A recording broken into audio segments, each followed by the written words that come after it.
Ladies and gentlemen, boys and girls, welcome to ERA Sunday Championship, and a bit of a special one because this is a race that was meant to happen a while ago, but unfortunately, due to force majeure, was postponed till our, a little bit of a season break, hence why Server 2 is not open tonight. They completed this round, but our Server 1, our Platinum, Diamond, and our Golds had to wait till now to get their hands on essentially round 1 here at Imola. Welcome to everyone. Glad to have you guys here. We've also got a special guest in tonight that's going to be joining on the comms. Also now a Platinum driver. He's been out of the seats here at ERA for a bit, but going to try his hand at a bit of commentary. Teddy, welcome to the commentary box. And man, oh man, we are in for a race tonight. Absolutely. Good evening, everyone. I'm excited to see what all the drivers can do here around the Autodrome Internationale Imola. I think it's going to be a really good one. But looking at the championships, we've got to really discuss about this because for the diamond status, which will be the whiteboards that you'll see momentarily, Christoph Peterson's leading out the pack, followed by Mahath Musa.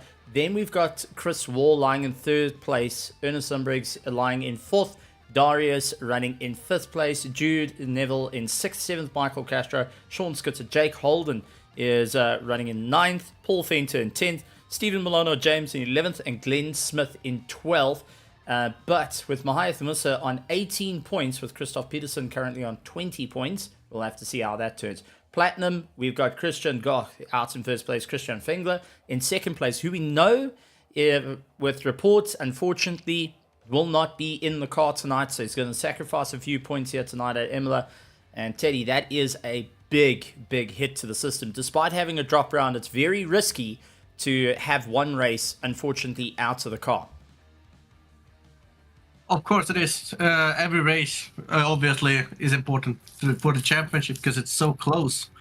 Just looking at the championship now, we got Christian Grosch on 20 points after the drop round, and Christian Fengler on 16. That's only 4 points apart, and he's leading Sky by 15 points or by 1 point.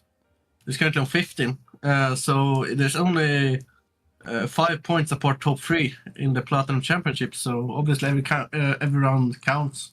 And then you take a look at our gold, because that's been the biggest upset of the course of the season thus far. Neil Greening up in 1st place, Lewis Knight 1 point behind him.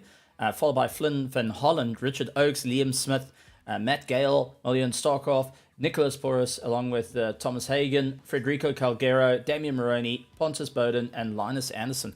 But I mean, top 5 last race landed up with our Diamond, Platinum, and Gold all running within the top 5, which is incredible to say the least, and also shows the pace of our drivers. Let's go down to the track and take a look, because currently we got Glenn Smith out on the circuit. Nico Lawrence is out there, followed by Thomas Hagen, Flo Scup, Elke Sky. We've got Christoph Rolotsky, Nicholas Cora, Jude Neville, Federico Calgero, David Roth, who's had a bit of a difficult time at Bathurst, David Scruton, Scott Reynolds, Camille Ellison at the moment. He's back out there giving everything. He's got Christoph Peterson, our leader of our Diamond status. And then we got Sean Skitter, Pontus Bowden, Lewis Knight, Darius back out on track with the Audi, looking to improve. Last week was a little bit on the rough side for him, up and down through the mountains, so he's looking to try and improve it. Chris Wall in 19th, followed by Stephen Milano James, Richard Oakes, Neil Greening, Damian Maroney, Linus Anderson, along with Nicholas Porras, Matt Gale, Flynn Van Hollen, Ernest Lundbriggs, Christian Goch, Mahath Musa, who is in for a fight at the moment, wants the crown away from Christoph Peterson, lost out in the final race by 1 point. when it got to season 11. Hanso Voss out there on track, and Milan Starkov, followed by Dave Young and Simon Kusa. So a very full grid of 34 cars on the track of Imola. Teddy, your thoughts of this track, especially with these competitors? A lot of cars on a very tight track, very technical aspect. What's going to be the main motivation for the drivers to try and survive the circuit? Obviously, first of all, getting a good qualifying positions. It's a very tight, narrow track. There's a few overtaking possibilities, but if you screw up a overtake, you most likely be out in the grass or off the track somewhere in the sand maybe. So qualifying is going to be very important. You don't want to start in the mid-pack, because we all know that the round down towards turn 1 is a very tight chicane with high curves. And you also have a second chicane, which you can lose a lot of positions in. So I primarily think that qualifying is very, very important for these drivers, especially for the top guys. For example, Christopher Peterson, he's definitely one looking for pole position here to score some point on Musa. It's going to be interesting. Mahath Musa being on the front row, whether it's Mahath Musa or Christoph Peterson, it's going to make life a little bit more difficult for them. Stephen Milano, James Sean Skitter being in the top 4. But take a look at our platinum drivers, and this is where it gets interesting. David Scruton, currently out in 5th place in the Team Marlboro Colors BMW. And the BMWs are really good over over curbs, but when it comes to cornering, a lot of understeer tends to come out of them, and that tends to plague people. Then we've got Christian Goch as well in the Mustang, a very unique pick of car for drivers. And I mean, we've seen some very unique picks from the Honda, Bentley, Ford, Mustang being those go-to vehicles that drivers are trying to push on and get going. But it's always a risky situation to try and get that little bit further up the road. Now, I've got to ask the question in this one. We've got the mandatory pit stop to play with. That's going to challenge drivers to think out of the box. When roughly, looking at the times being 1:41.1 at quali pace, so we're expecting 1:42s at race pace. Do you think we're going to land up having guys pitting a little bit on the earlier side of things? Do you think they're going to try and run the clock to just try and get it right at the end? What in your opinion, will work out? I mean, this track is one of these circuits that will eat your tires alive as you carry over the curves. It will bottom out your car if you carry over the curves. And if you're going to one-stop tires, is it going to be okay for the end of the race? What's your thoughts on that? Not sure, obviously. I think it's going to be a little bit of a split strategy, depending on traffic. Obviously, probably the guys in the lead who's running the pace can probably pick their pace a little bit, have a little bit more options. But if you feel like you're faster and you're behind in traffic, then you probably want to pit a little bit early to get out of the traffic, probably gain a little bit, get a later undercut. But that will make your tires age a little bit more. Then the guy who's got an undercut will have a fresher set of tires, and this track will eat your tires, and you will need the tires in the end to keep up with the pace, to not be overtaken late on. So I think it's going to be a mixed strategy. We might see some earlier pitters, maybe towards the back to get some undercut, because it's very hard to overtake. There is some overtaking opportunity, as I said, but it's very hard to overtake if everyone is stuck in a slipstream train. So if you're stuck there behind traffic slower, then you probably want to go into pitting a little bit earlier to get out of the traffic, not to be put too far behind. Well, I've got to say one thing. I'm taking a look at Christian Goch. I mean, he's put in a 1:41.295. He's lying in 4th place at the moment. He was actually lying in 2nd till Sean Skitter and Mahath Musa got a quicker lap time.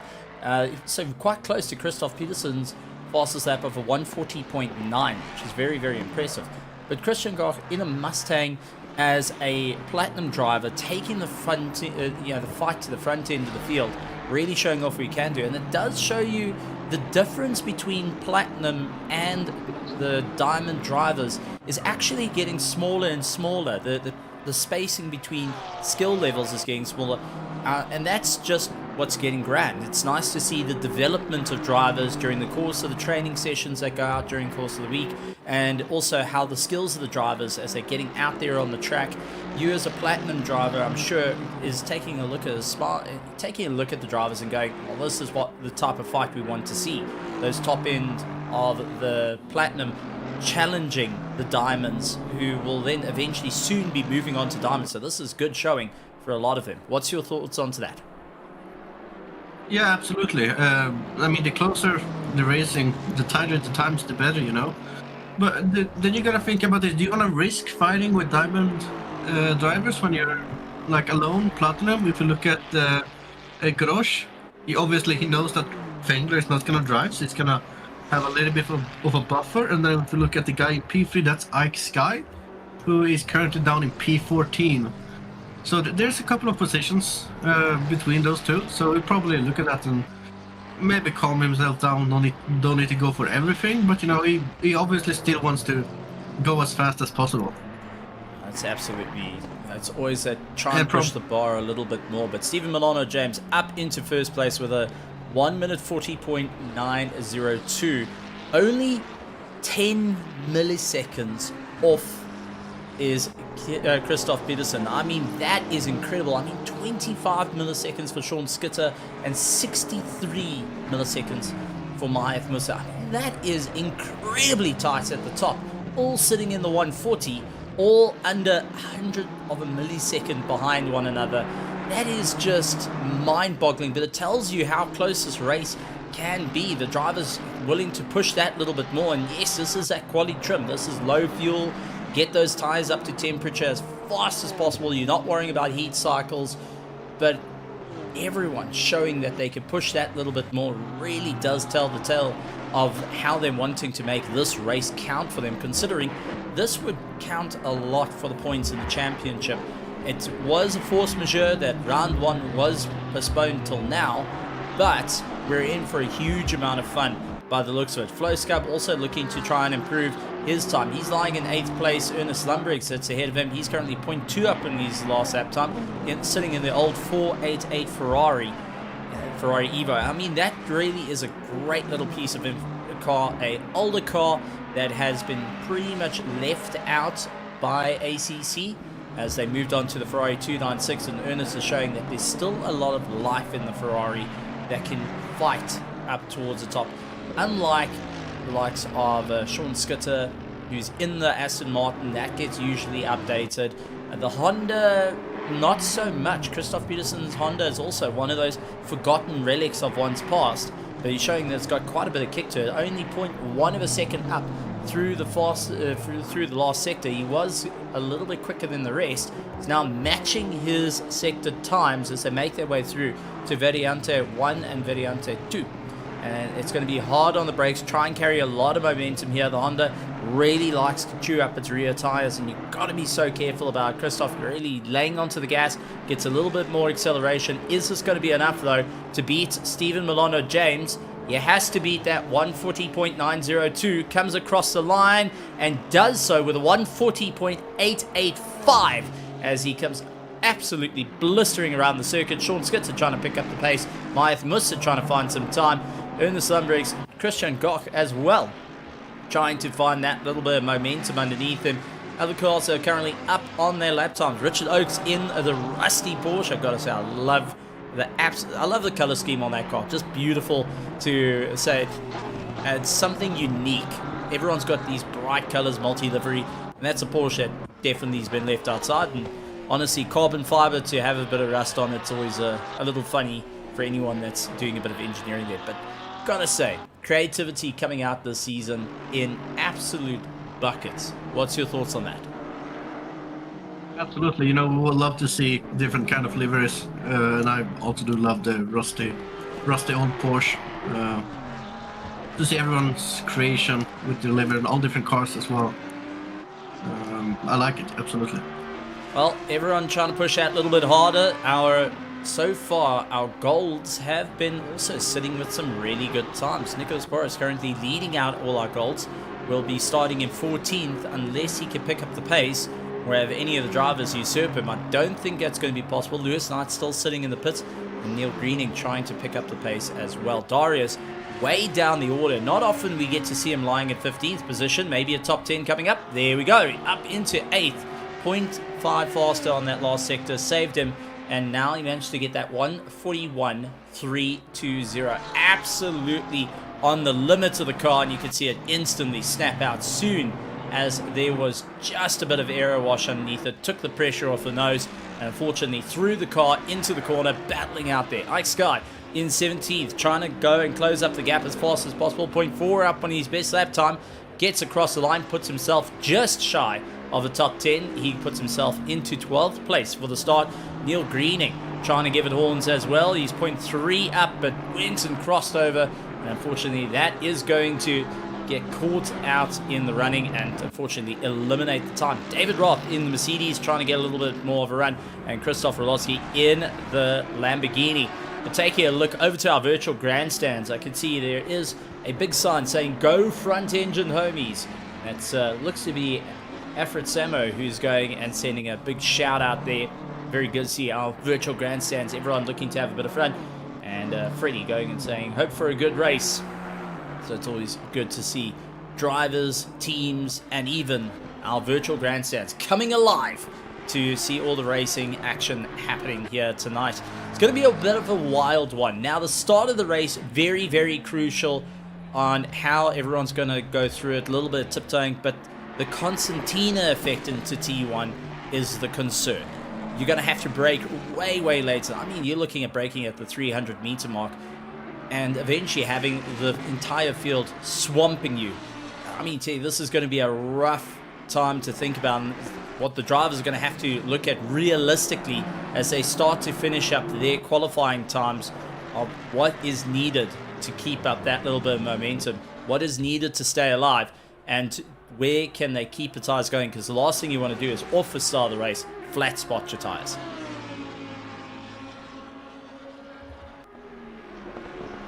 So as our drivers get themselves ready, Flowscup currently lying in 10th position, hoping to get a little bit more momentum and giving it everything he's got with a monstrous fight on the way through. Gonna be a bit of a tight battle as he tries to get just a fraction more time underneath him. Flowscup currently 0.3 up on his last lap time. Will it make a difference though? Sitting in 10th place, he wants that top 5 to at least go and get a bit closer to Christian Gott, currently running in 4th position.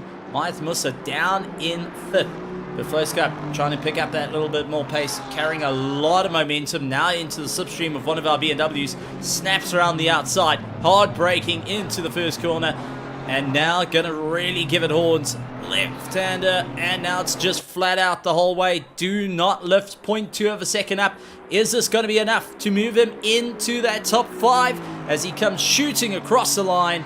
And that is enough to move him from 10th to 8th on the running order. So definitely some very, very interesting times to be had, and drivers looking to really go and push that little bit further. But Teddy, this is going to be a difficult race nonetheless.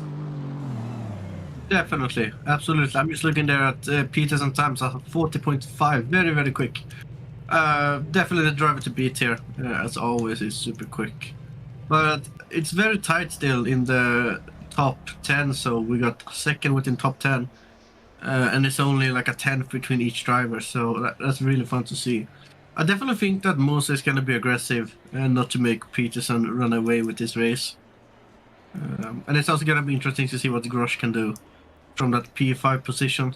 See if he's going to pick up some places and fight for some podiums, perhaps. Well, I think you've got to be a little bit more aggressive on the start. It's always that one of don't be too aggressive, but don't be overly cautious, because if you start getting overly cautious, you're going to lose time, or you're going to land up getting swallowed by the grid. But you don't want to be too aggressive that you land up causing an impact with someone.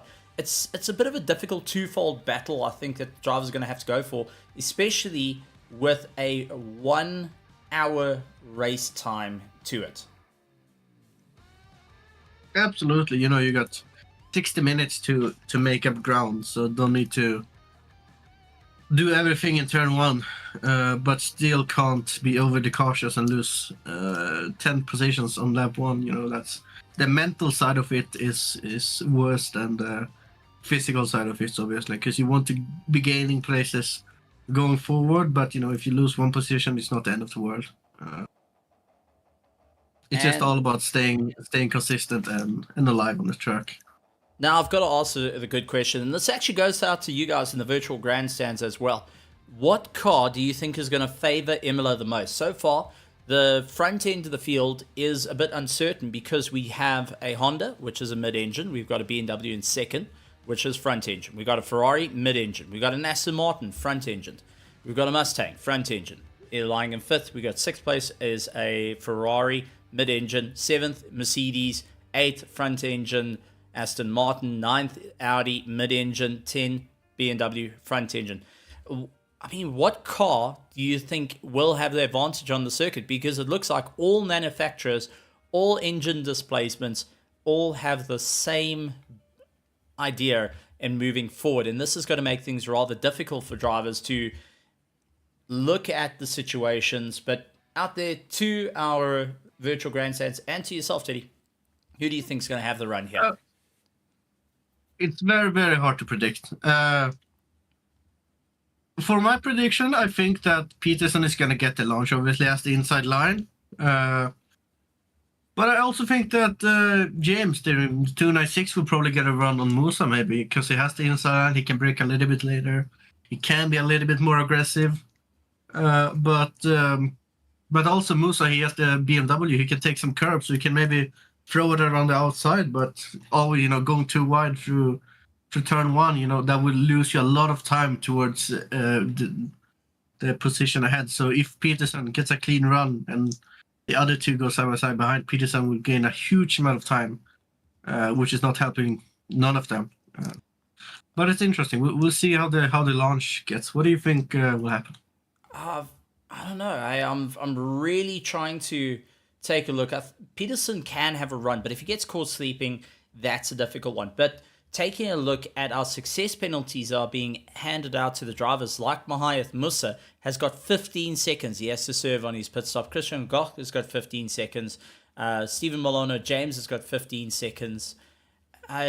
There's a lot of penalties that are being handed out for success, and there's also a lot of penalties for mistakes that had happened in the previous race that the drivers are going to have to overcome. So is it worth going and pushing so aggressively? Is it worth getting into the pits a bit earlier, get that couple of seconds out the box? There's so many parameters that the drivers have to think about. Mahayath Musa, 15 seconds. Stephen Milano James, 15 seconds. Christian Goch, 15 seconds. Ernest Lundbriggs, 5 seconds. David Scruden is 5 seconds. Lewis Knight sitting with 10 seconds. Neil Greening with 15 seconds. Chris Wall also sitting with a beautiful 10 seconds. And Richard Oakes sitting with 5 seconds on his pit stop as well. That extra little bit of time for success penalties, for the penalties that you need to serve from a previous race, for incidents that were put in after the race, is definitely going to swap things around, and it's going to have a different perspective. Peterson is 1 round shy, unfortunately having a bit of a problem on the last round. Wasn't able to make it to the grid. He hasn't got any penalties to play with here, so the pit stops are going to not affect him as much as one would think. But what is that Honda going to do? Is he able to keep it clean? Is he able to keep it going? We do know that the times from the first 5 are right on top of one another in qualifying, and that is where a lot of the concern comes in of who's going to be able to step that little bit more forward, who's going to be able to get that little bit more drive, and what are the pit stops going to start developing. I think roughly about the 45-minute mark, we should see cars getting into the pits and then get back out and head out onto the track, really start pushing that a little bit more. But all that being said, we're not quite sure what's going to happen. So Peterson, by not making to the grid at Bathurst, due to that, he doesn't have a success penalty. This is going to hurt him a bit, and that would have that run. So this is going to be an interesting run. This is going to be a difficult one. And I think a lot of pressure does fall on the shoulders of Mahayath Musa and Stephen Milano James to serve their pit stops as quick as possible, and Christian Goch as well. So I think with 15 seconds, rather put on new set of boots and get going.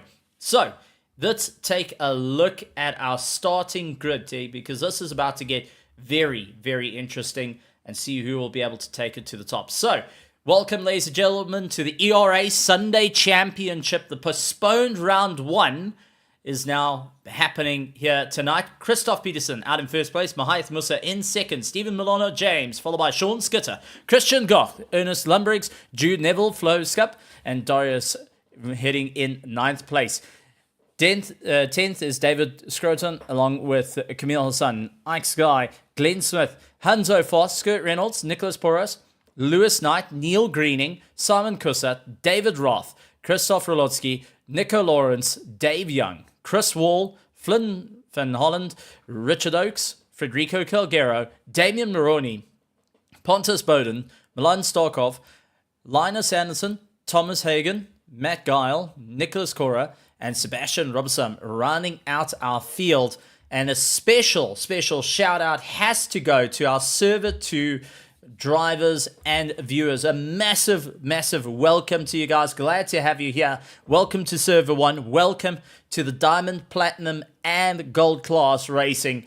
And this is going to be a really exciting race that is going to turn the championship on its head if all works out to plan. Challenges have been thrown down, and a lot of the drivers saying, let's get this ready, let's get this going. The excitement, the build-up to having a race here at Imola to perform at the highest of levels. Couple of drivers aren't here. Paul Fenter not on the grid tonight, so he's going to lose out a position in the championship, but all's going to have to fall into place for a lot of these drivers to ensure that they stand at the sharp end of the field, and this is going to be a proper fight all the way through. I do think, though, Mahaith Musa with that front engine will be able to, if he can survive going side by side through turn 1, turn 2, he will have the advantage to take the belief curb. But we've got to talk about track limits on Imola is an absolute nightmare, so don't push the boundaries. 3 warnings, and then it will start handing out those drive-thrus like it is candy on Halloween. So don't want to go and push it too far. But our drivers starting to make their way through. Christoph Peterson out in first place. Has got to battle it out with Mahaith Musa at the sharp end of the field. Stephen Milano James, Sean Skitter in the second row as they make their way around. 70 kilometers an hour. Back it down. Keep yourself in the spacing. Side by side. Wait for the lights. Red. Soon as we switch to green, we'll be going racing. Jim's holding the button. Ready to go. Drivers are at the ready. Brakes coming on for those that are just dragging that little bit further. This is absolutely hurting to go and hold the brakes and wait. And we are off to the races with Peterson trying to get the run on Mahaith Musa. Musa's going to try and close up the gap, but Peterson to the middle of the circuit, keeping it very defensive, going to compromise his line. He switches to the outside. Mahaith Musa keeps the pressure on the back of him. Stephen Milano James, a little bit of a touch from Sean Skitter as Christian Goch immediately onto the back of him, looks for the inside line, can't quite get past Jude Neville, but there is carnage in the background. Side by side, Myman's not going well for quite a few of the drivers, David Roth being one of them, Dave Young, Flynn Van Holland. It went all wrong for quite a few drivers at the back of the field. And let's quickly see if we can take a look. This is to the 334 car, and this is Damian Moroni, who is in the Porsche, goes and sees a bit of carnage ahead of him, tries to keep it out, hits the brakes, and everyone just piling through. And unfortunately, looked like some avoided the contact by just hitting the brakes, and it just created this horrible concertina effect that many of the drivers weren't ready. So some serious work needing to be done on quite a few of the GT3 cars from Teddy. Absolutely, yeah. That's the part of Imola. It's a tight track. You got high curves. If you start crashing, cars will pile up and it will get tight. Just a part of the track. Unfortunately, that happens to some of the drivers, and we hope that they can come back to the race. Let's just have a look at what happened here. Yeah, let's go green. Yeah, this is Federico Calgera in the number 50 car, trying to make a bit of momentum. I think he also just discovered the entire pileup that was ahead of him. So let's go to the helicam and just see what all happened here. 3 wide into turn 1. Looked like the start of all the carnage and landed up going around and round to one another. This is from David Roth's side. and maybe he can give us a bit of insight of what happened. Or did he get a little bit of contact into turn 1? Nothing there, all looking clean. And there's the start of the pile-up. Everyone splitting. David Roth, unfortunately, in the middle, gets hit by Rolotsky in the back. And that, unfortunately, threw him up in the air, landing up with quite a bit of damage to the back of his car. Jude Neville all over the back of Ernest Lundbriggs, now loses out. Stephen Milano-James, though, in the 610 car, landing up in a bit of a problem. Let's actually take a look what happened there, because, a bit of avoidance for Christian Goch, and lost out a bit of time. Side by side with Jude Neville, who tries to get past, and Ernest Lundbriggs as well, getting a little bit of elbows out racing as they charge their way through. Lundbriggs falls to the grass. Not ideal circumstances there, but all drivers managing just to stay alive, but not quite what you want to see at the start of the race, especially when there's still 57 minutes of the race to go. Definitely. Now just keep calm, get your track time in, get your focus in. It's a long race. You got 56 minutes and 50 seconds to go. Just don't do mistakes, and your position will come to you. But obviously, it's a sprint race. It's a short race. One pit stop, most likely change tires as well. So get your attacking mode on and gain as many positions as well. And if your name is Chris Wall, you definitely want to get positions. Here he has a look at Lewis Knight. No, that's not. That is Lewis Knight. Sorry. That's Lewis Knight, and he is in the Nissan GTR GT3. He also calls it, with the help of Chris Wall, going and calling it the Angry Weasel. So currently driving the Angry Weasel. Well, Chris getting right past Lewis Knight without too much of an issue there, but that has fed Lewis Knight right into Neil Greening, who is now looking to go on the pass. And Neil Greening is going to have a good go. And remember, these two are fighting for class position as well as track position. Not having an easy time out there. Really looking to try and get a bit more momentum on the way through. Looks for the inside. And now Richard Oakes closing up that gap as well. So far, our gold class is sitting first, second, and third, all under a second of one another. And Lewis Knight now has to try and get past Chris Wall as quick as he can. Looked up on the inside. So after having Chris Wall come by, compromised him a bit of time, and now has a problem to try and hold it back. Richard Oakes looked around the outside, couldn't quite get it, and unfortunately lost a lot of time. But Neil Greening all over the back of Lewis Knight and is pushing as hard as he can. Stephen Milano-James side by side with Jude Neville, and now Flo Scub looking to get into a fight 3 wide. And take a look at Darius trying to put his nose in as well as they all battle it out, heading towards the final 2 corners. This is going to be a bit of a tight situation. Flo Scub's unfortunately stuck on the inside. Contact between Stephen Milano-James and Darius had cost each other time and lost out positioning. Not ideal circumstances. Unfortunately, Darius caught out under the brake markers, went into the back of Stephen Milano-James. That cost him a bit of time. Flo Scub looking around Jude Neville's going to be for the outside of turn 1. This is going to be quite difficult under braking. Early on the brakes, the Aston Martin trying to make his way through, and Jude Neville battling back. Jude running out of road, gets onto the dirt. Flo Scub going by. A little bit of side swipe between the two, but nothing too bad there. But Chris Wall and Richard Oakes currently off the track, and that is detrimental. What on earth happened? Because there's Stephen Milano-James on the left-hand side. Darius is behind this very Aston Martin. Now it is Stephen Milano-James. Lewis Knight looks to go on the inside to try and get a pass done. Stephen Milano-James, he just sideswiped. Unfortunately, just David Roth and the likes of our Porsche getting a major hit in the side, Richard Oakes, and that is just detrimental. As you see Glenn Smith going and utilizing every bit of the road at the moment, trying to keep ahead of Simon Kussert. These two have been on the climb and trying to keep themselves out of any bit of danger. The 5-1, and that is Pontus Bowden finally leaving the pits. He was also part of the earlier contact and having a difficult time. So it has been a tricky start to the race. A lot of cars going and serving their pit stops. Unfortunately, a tad too early due to unforeseen circumstances. Now starting to play into effect. Simon Kussat going after Glenn Smith, fighting it out between these two for 9th and 10th position, with Kussat trying to close up the gap to Sky, who's in the class, and he has to get past Glenn Smith first. I mean, this is always a tricky part. Krzysztof Rolotsky sporting a bit of damage on that Lamborghini. He's going to have David looking to go around him. David's going to go side by side with him. Carries a lot of pace. Nico Lawrence going to follow suit. Federico Calgero also looking to try and get on by. So unfortunately for Rolotsky, he lets one by. He's opened the door. Here comes the next Nico Lawrence around the outside. And Federico Calgero tried to look on the inside, but unfortunately ran out of road there. Indeed, it did. I need to mention that I saw James head into the pit lane there, so that's a very early stop for him as he then that's a spinner for Hanzo Wuz down in P31 in the Honda. Yeah, not ideal circumstances, and I think just clipping the dirt, but very, very well spotted.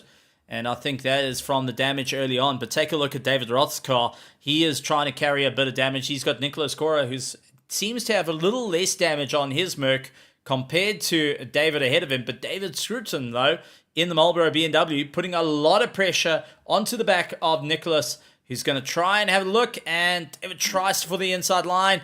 Really did take a bit of a lunge there to try and keep it all together. But Nicholas Cora carrying a lot of momentum out of Akura Morali. Now looking to keep a lot of pace. Bounces over the curb. David Roth also very unsteady on the curbs as he tries to get it going. But the cars are bottoming out left, right, and center as they carry their way through. So definitely some tough times out there. Lots of thinking having to be played as Nicholas once again attacking that inside line of David Roth. Try and lift him off the apex. Compromise the drive. Oh, David Roth, though, gets it out of shape into the back of Nicholas Cora. And now it is just going all types of wrong. Reverses right out of the way as the field come pouring on by to get themselves going. But that, unfortunately, was a bit of a ping pong up and down through the field, and it looked like quite a few cars had to take evasive maneuvers as fast as they can to avoid having some unfortunate contacts. Others, unfortunately, getting a bit of a bent bodywork, as you see Matt Gale making very short work of Rolotsky, as he's going to now tumble down as the train comes on by. This is a nightmare situation for Rolotsky. Indeed it is. He has to move as quick as possible to head to the pit lane, but also not be in the way of anyone else who's still racing for positions, because he will be in the pit for a while with that damage. So that's very unfortunate for Rosowski. Now that's about 3 minutes worth of damage done and dusted. I mean, Imola tonight is definitely biting the heels of all our drivers, trying to push the boundaries, and it's really taking a nip out at the moment, because so far we've got 35 cars still in the race, and we've also got 4 cars that have gone and served pit stops already and are still trying to carry on. But Nicholas Porras, oh no, the 79 landing up wrong way round and having a bit of a problem. Let's go to the helicam and try and find out what exactly happened to the Aston Martin of Nicholas, carrying a lot of momentum through, a bit of a slow BMW, and unfortunately, he just got stuck in a nightmare situation. That was not ideal. Definitely not. Oh man, and that's try to make it better. That is just a very, very broken Aston Martin. Well, so far, take us through the thoughts of this race at the moment. Seems like quite a few drivers just trying to get themselves to the pits, get themselves sorted. But with so many carrying so much damage, definitely changing the race outcome as we carry on with the race as it stands. Definitely. There's a lot of people who has gone into the pit for the wrong reason. Not to serve their pit stop, but for damage. That's for the bottom end at least. But we still have a couple of drivers running in the top end, starting to spread out. Looking about a second between P1 and P2. But it's starting to settle down a bit, getting in the rhythm. But not for Darius, who is currently looking on Neil Greening, wanting to overtake him in his Audi. Neil Greening Neil Greening trying to keep it all together, and Lewis Knight just ahead of them. Darius just hanging on the back. And I think Darius has got a little bit of front end aero damage because that Audi is definitely not pivoting that nose back into the corners like we usually expect it to do. And I think that is starting to hurt the front tires a little bit more. Is it possibly a reason why he needs to get in the pits and get it repaired, or do you think it's something that you can just try and drive it out? I would prefer, like, I mean, he's probably thinking about the championship fight as well, and traffic and such. So he probably just wants to drive it out. Obviously, now it's 47 minutes left on the race, so it's not far until the pit stop cycles will start. So he'll probably just drive it out, maybe go in a little bit earlier than the others to get it repaired. But as we see, he's now ahead of Neil, so it looks like it's no problem keeping the pace up for him. So he'll probably stay out and then do a stop, maybe a little bit early to get those damages repaired, and he'll be back in the race.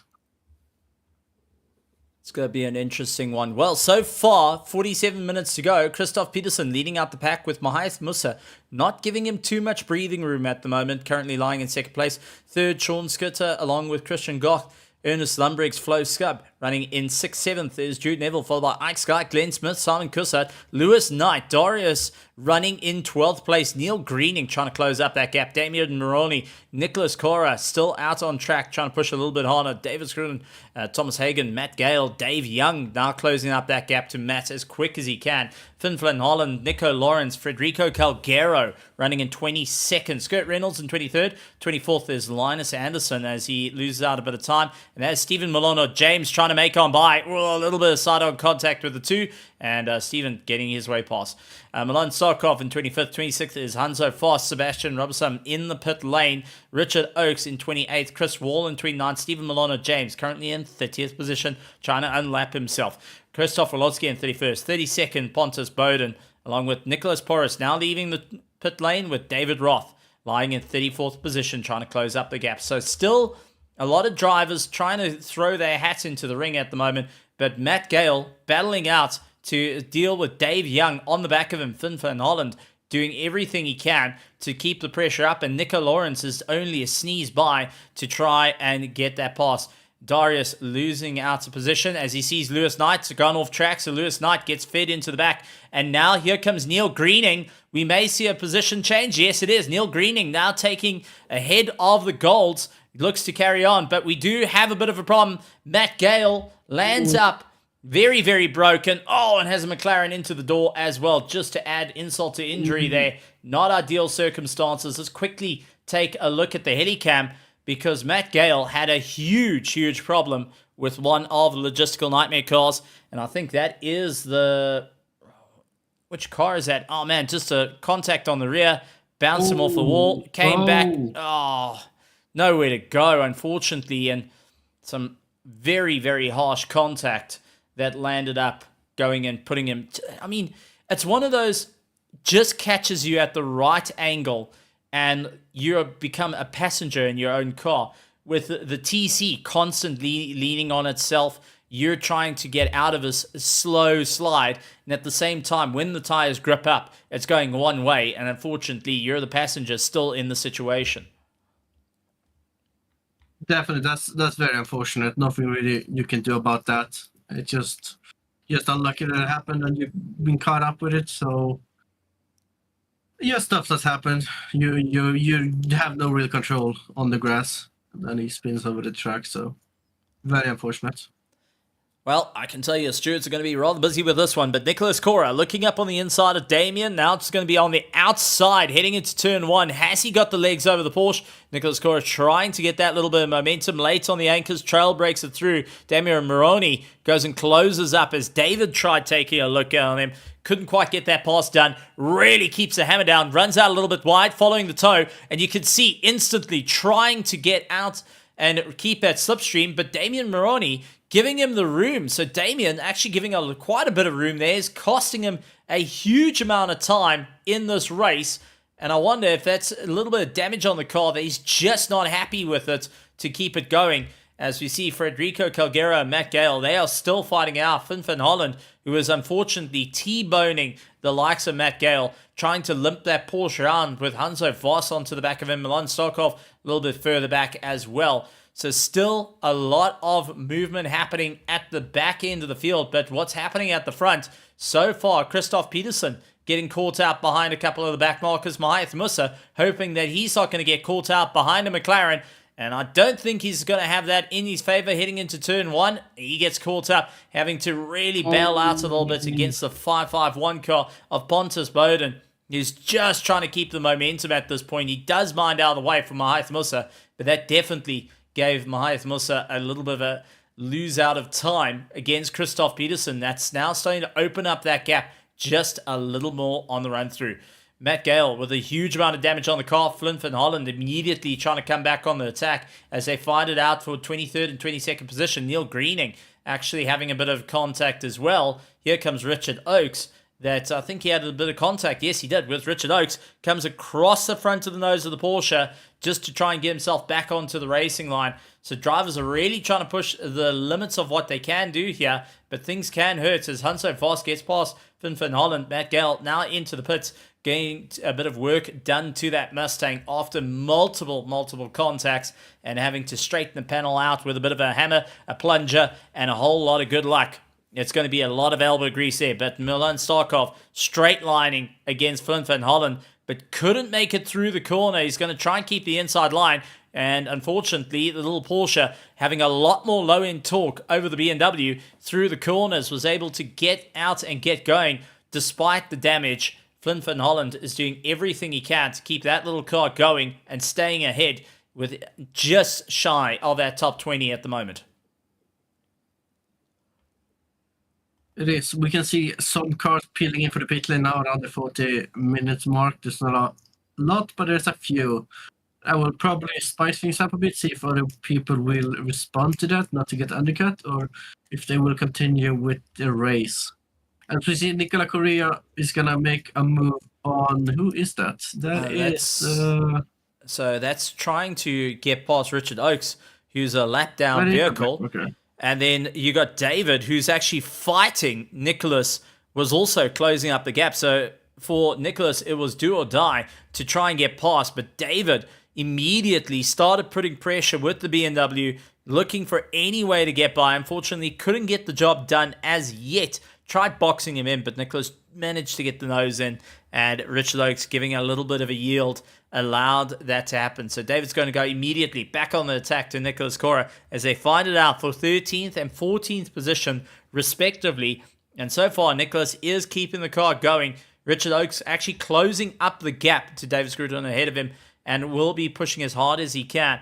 So as you mentioned, yes, a lot of the drivers actually trying to keep away from the undercut as you see Milan Starkov up on the inside. Gets a run up on Flynn van Holland, comes back across. Flynn doing everything he can. Oh, contact with Linus Anderson, who outbraked himself.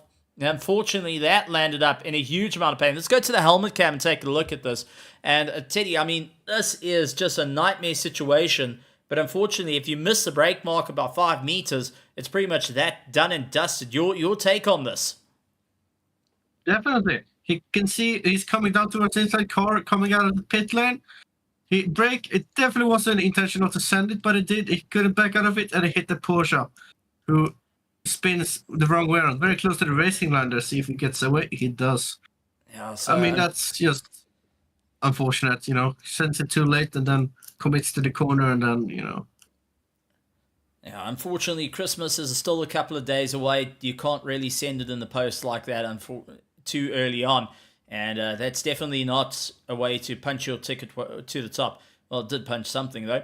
David Scruton up against Nicholas Cora, trying to battle his way out, and Neil Greening doing everything they can. These drivers are really trying to hammer, but Neil Greening leading out the golds, lying in 12th position. Christian Goth leading out the platinums, lying in 4th place. And Peterson running in 1st place, leading out our diamonds.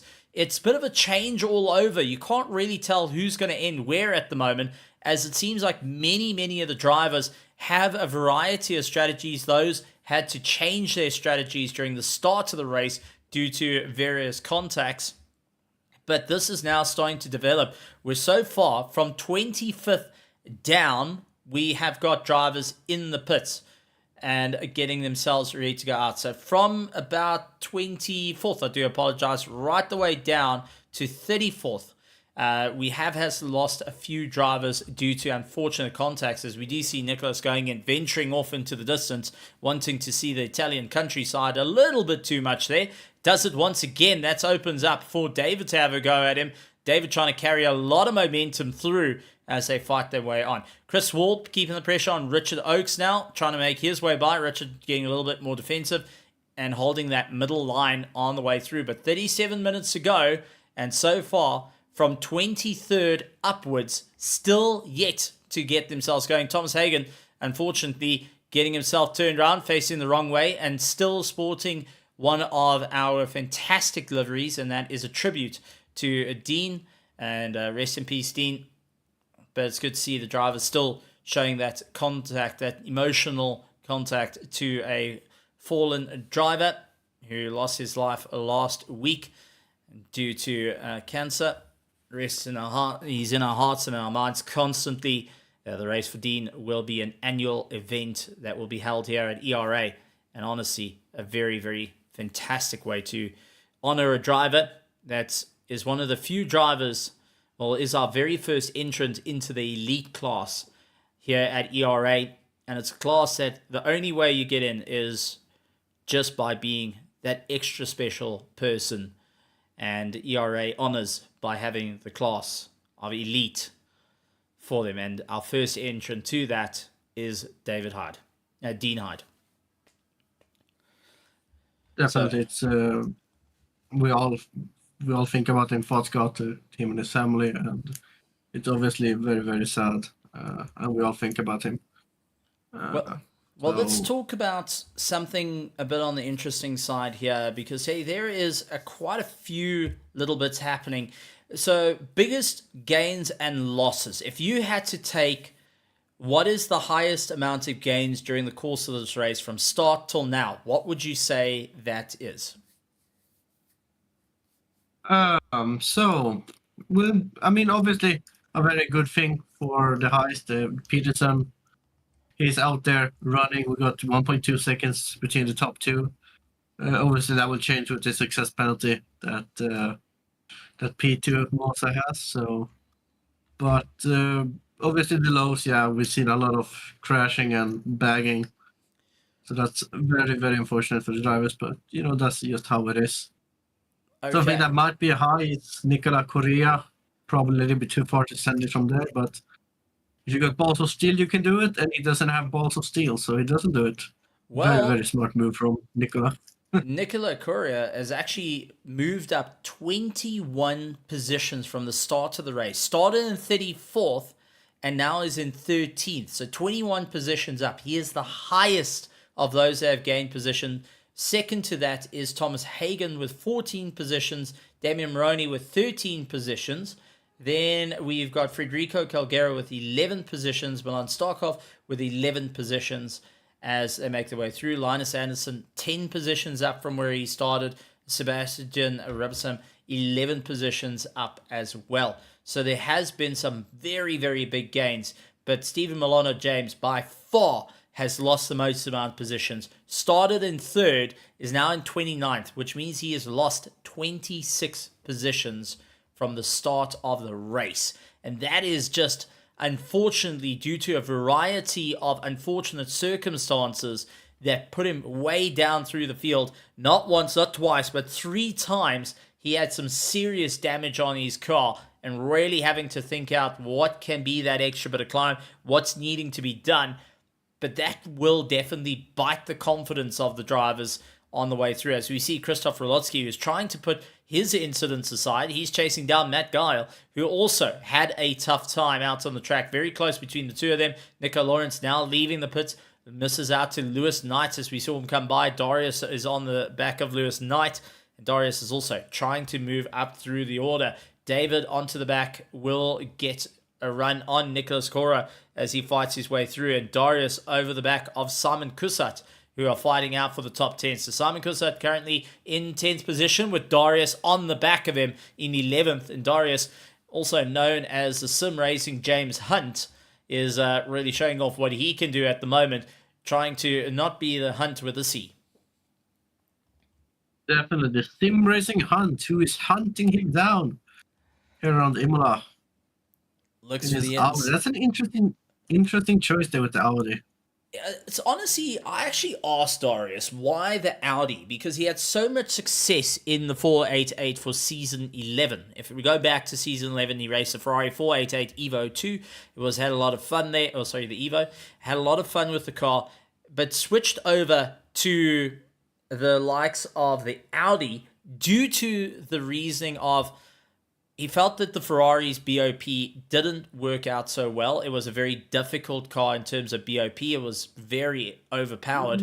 As we see Nicholas going and leaning onto the back, leaning onto the sides of David, that has opened up the door for Neil Greening to have a charge up. Neil Greening going to take that opportunity. Will have the inside line. Does he back out? Yes, he does. Not to get into too much of a fight there. Simon Kussart into the pits. But Darius's reasoning was the 488, unfortunately, due to how it got replaced by the 296, there isn't really a strong BOP on the car. So you would rather go for something that's a little bit more challenging in terms of BOP. But also, so he quite enjoyed the Audi. The look and sound of it is very close to what the Ferrari is. The handling characteristics is closer to what the Ferrari is.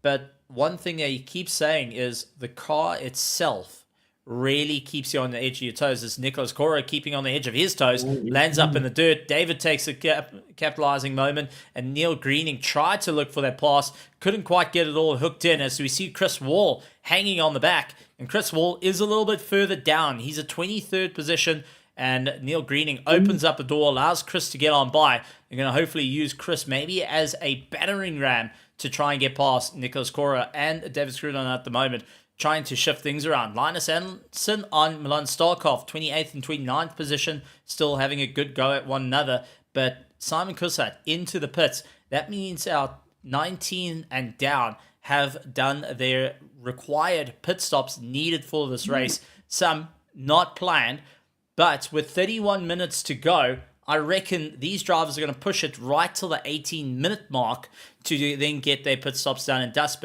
But running that deep into the race means that changing tires is starting to become an unrealistic factor to take on.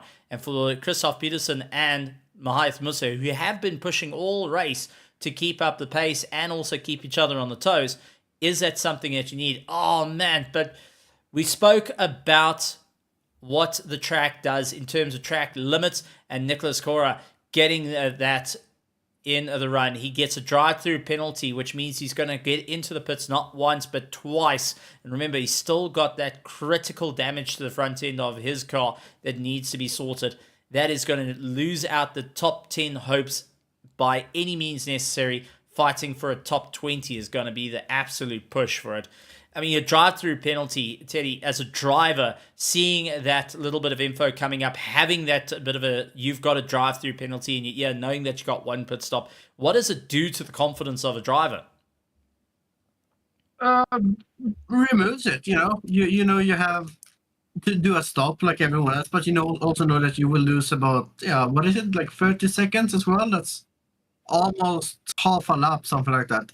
It drops you quite a lot of positions, and everything you worked for the last half an hour just gone just like that, in a sweep of time. So it definitely puts it down, but you can only keep your head down and continue driving, do the best of it. But yeah, it definitely keeps your confidence down, and you're definitely more cautious on the track limits, as we see the leader Peterson come into the pit lane as Limbricks does as well. Glenn with Smith 29 as well. minutes seconds to go. Glenn as well. So because they got Musa in the lead. So Musa and Sean Skitter opting to stay out. And that is a bit of an interesting one, going for an overcut considering they got 15 seconds. I think it's going to be a little bit of a tough time out there. Christian's still going to keep on going. Flo Scub currently lying in fourth place, is 11 seconds back from Christian. But to just emphasize on what you said of how long a pit stop it costs you, as we do see Simon Kussart, who lost into the dirt, a drive-through penalty, Nicholas Cora has just served 39.8 seconds down pit lane from entry to exit, 39.8 seconds just by doing that. I mean, that is absolutely a kick in the gut to deal with and really going to push our drivers. But Christoph Peterson back out on track, 32.9 seconds in the box, which means he's got a fresh set of boots on that car and is giving it everything he's got to really push that a little bit more. Thomas Hagen a little bit slow coming around, and he's just trying to keep it going. But Christoph Peterson has got a fresh set of tires on his car, and is that going to allow him to get a bit closer to the likes of Mahath Musa, who's gone into the pits? Sean Skitter's gone into the pits, and Christian Goch, on the other hand, is going to keep his foot absolutely pinned to keep the bit of momentum going. So this is going to be a very interesting turn of events. Has Mahath Musa going and defending against the undercut of Christoph Peterson?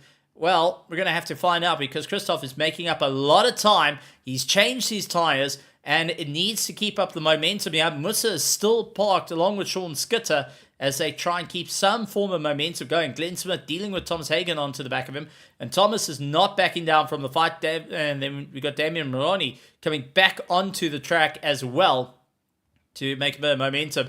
Alex Guy getting around. Darius gets around. Mahath Musa still in the pits. David Scruton now into the pits. Next up is going to be Neil Greening as he tries to get the climb, but Christoph Peterson starting to close up that gap really, really quickly. Is it enough? Mahath Musa still standing in pit lane. Gets off the jacks now. He gets going. Here comes Peterson, though. And I think Peterson has done it with the undercut. Is it going to be close? Is Mahath Musa going to just come out? Nope. Unfortunately not. Peterson gets ahead.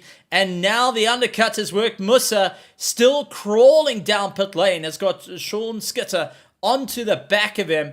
But that definitely did not work out in his favor. But taking a look, Mahath Musa was stopped for 47.1 seconds in the box. That means he was getting a bit of damage work done to the car. And unfortunately, due to the repair work needed on the car, that may have cost him first place for the race. As we do see Sean Skitter hanging on the back of him as well. It's a gamble to get a car fixed, but at the same time, weighing up the odds. But no, sorry, he didn't get the car fixed. He had 15 seconds to serve. Yeah, I was gonna say it's the success penalty, so he had 15 seconds. All right. Christoph wouldn't really be under threat from those because he had a 50-second time penalty, you know. So I think it's Musa and Sean for the podium now for P2 and P3. Unless something happens to the likes of Christoph Peterson, which I think for both Mahath Musa and Sean Skitter's sake, they're going to be wishing that maybe just Peterson puts a step wrong to lose out that little bit of time. If they can at least close up the 13.9 seconds, I mean nearly 14 seconds between themselves and Christoph Peterson, it's going to be a hard push for them all as they try and carry a little bit of momentum. But quite a few drivers coming out. Nicholas Coro served his pit stop eventually, coming out in 24th position, but hasn't repaired the front of the car, opting not to get some work done on the car just to try and push it out a little bit further. But so far, our top three yet to still do a pit stop. Flo Scup, Jude Neville, Neil Greening is our top three, and they still need to get a pit stop done and dusted. Fourth place is Christoph, along with Mahath Musa and Sean Skitter. But Christian Goch, Sky, and Darius now into the pits along with Thomas Hagen as we get closer and closer to the mark of 24 minutes left of this race to really get the hammer down. And unfortunately for Neil Greening, who's top of the gold at the moment, he's going to be watching Thomas Hagen like an absolute hawk of where he ends up, because so far he's going to have to get the pit stop done. And looking at what that has done to Mahath Musa, 41.9 seconds all told. There is really a huge impact to your race. Indeed, it does. So he's gonna have to keep a look at where he will be. So let's see if he's gonna come in this lap or not. He also has the 15-second success penalty that he needs to serve in his pit stop. He's gonna round the final corner now, and he's gonna continue on. No, he's gonna dive for the pit lane with 23.5 minutes go, and Flo is still in the lead, but not for much long. I think he's gonna jump in the pit lane as well. This is Flynn Van Holland and Milan Starkov, 27th and 28th position. But Milan is all over the back of that Porsche like an absolute bad rash. Dives up on the inside, going to give it absolute horns. The BMW making short work of Flynn Van Holland in a straight line. I think Flynn battling with that front end, not getting the grip. Richard Oakes up against the likes of Stephen Milano James, and Stephen managing to hold that inside line. Carries a lot of momentum through, doing everything he can to try and push a little bit harder. Richard Oakes immediately coming back onto the attack to try and figure out a way past. Couldn't quite get it all sorted out.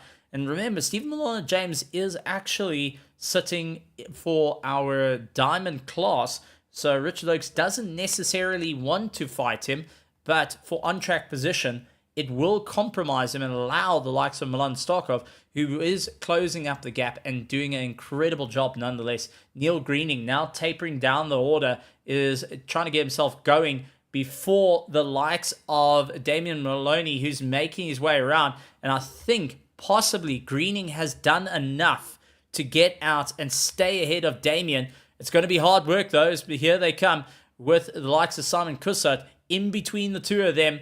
And Simon Kussert gets on by, and Damien also gets the pass on Neil Greening, who drops down into third position as Lewis Knight swings on by. So it is Damien, Lewis Knight, Neil Greening for our gold, and for our current of our diamonds, it's Peterson, Musa, and Sean Skitter. For our platinums, though, that is Flo Scup leading out the charge, still needing to pit. With Christian Goch in second place, already done his pit stop, and Ice Guy in ninth place at the moment. So lots have gone on for the drivers to really figure out where they need to be, and lots of looking up the road. As you see, Linus Anderson taking on Flynn Van Holland, dives up on the inside. The Mustang doing everything he can, and Van Holland, unfortunately, into the dirt, tries to come back a little bit nicely there, and Linus making a short work on that, going to be quite happy on the pass and says, thank you very much, David Roth, trying to get out of the pits, and immediately has one of the BMs going and looking up on the inside, gets a pass done, and Dustin carries on his merry way. So, with Flo Scup, though, pushing in towards, I would say, roughly the 18-minute mark, trying to break away and maybe open that gap a little bit more. He has taken away the option to get tyres sorted, so he is pulling into the pits, but tyres, do you think it's going to be advisable? Do you think rather just stay on the same set of boots, get that last splash and dash, and get out on the track again? Oh, it's a very, very difficult call. If he can do it and stay ahead of who is that? Stay ahead of Christian. Yeah, he will. But I doubt he will. How he will do tire now. But you know, Christian will have much fresher tires. Did he change tires? I can't quite remember. Yes, he did. He has changed tires and served his penalty of 15 seconds. So he spent 48.1 seconds all told in the box. Got that sorted out and carried on his merry way. And now trying to close up the gap. Running in 6th position and 1.3 seconds behind Ernest Limbriggs, who's running in that top 5. Sean Skitter, 16 seconds up the road from them. If I was Flo, I would have definitely changed tires with the success penalty of him. So we'll see he's still stationary. There he goes, and they should be in the second to last corner now. Something like that. Christian goes out the final corner now, gets a little bit of a slipstream from Limburgs. As Limburgs wants to make a move of Sean. That's actually Matt Gale. That's Matt Gale that's fighting him out. And here comes, there we go, Christian gets ahead of Flo Scup.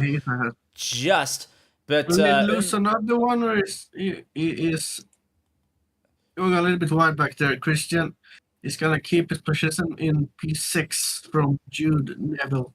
Now, Jude Neville trying to go on the attack and defense, and Glenn Smith now going for the inside line on Jude Neville. Tried to look for it. Now, Jude Neville's trying to defend against the likes of Glenn Smith, but at the same time, Flo going a very defensive to hold his 6th position at the moment, and it's costing him a bit of time. Christian getting a little bit more of a run, has got the likes of Matt Gale going and getting ahead, and now Matt, who's pushing a little bit harder, goes out a little bit wide, opens the door, gets very unsteady though on the pass, as he tries to get it going. So far, Christoph Peterson out in first place, Mahath Musa in second, Sean Skitter in third, Ernest Lumbriggs, Christian Goch, Flo Scub, Jude Neville, Glenn Smith, Alex Sky, and Darius is our top 10. As we do see, that is Flo going out towards the dirt, trying to get past Matt Gowell as he gets on by late on the brakes. Jude Neville trying to go, but Glenn Smith misses the corner completely, contact, and that unfortunately costs him a bit of time. Jude losing out a bit of time, and Matt Gowell says, okay, I'm going to keep going.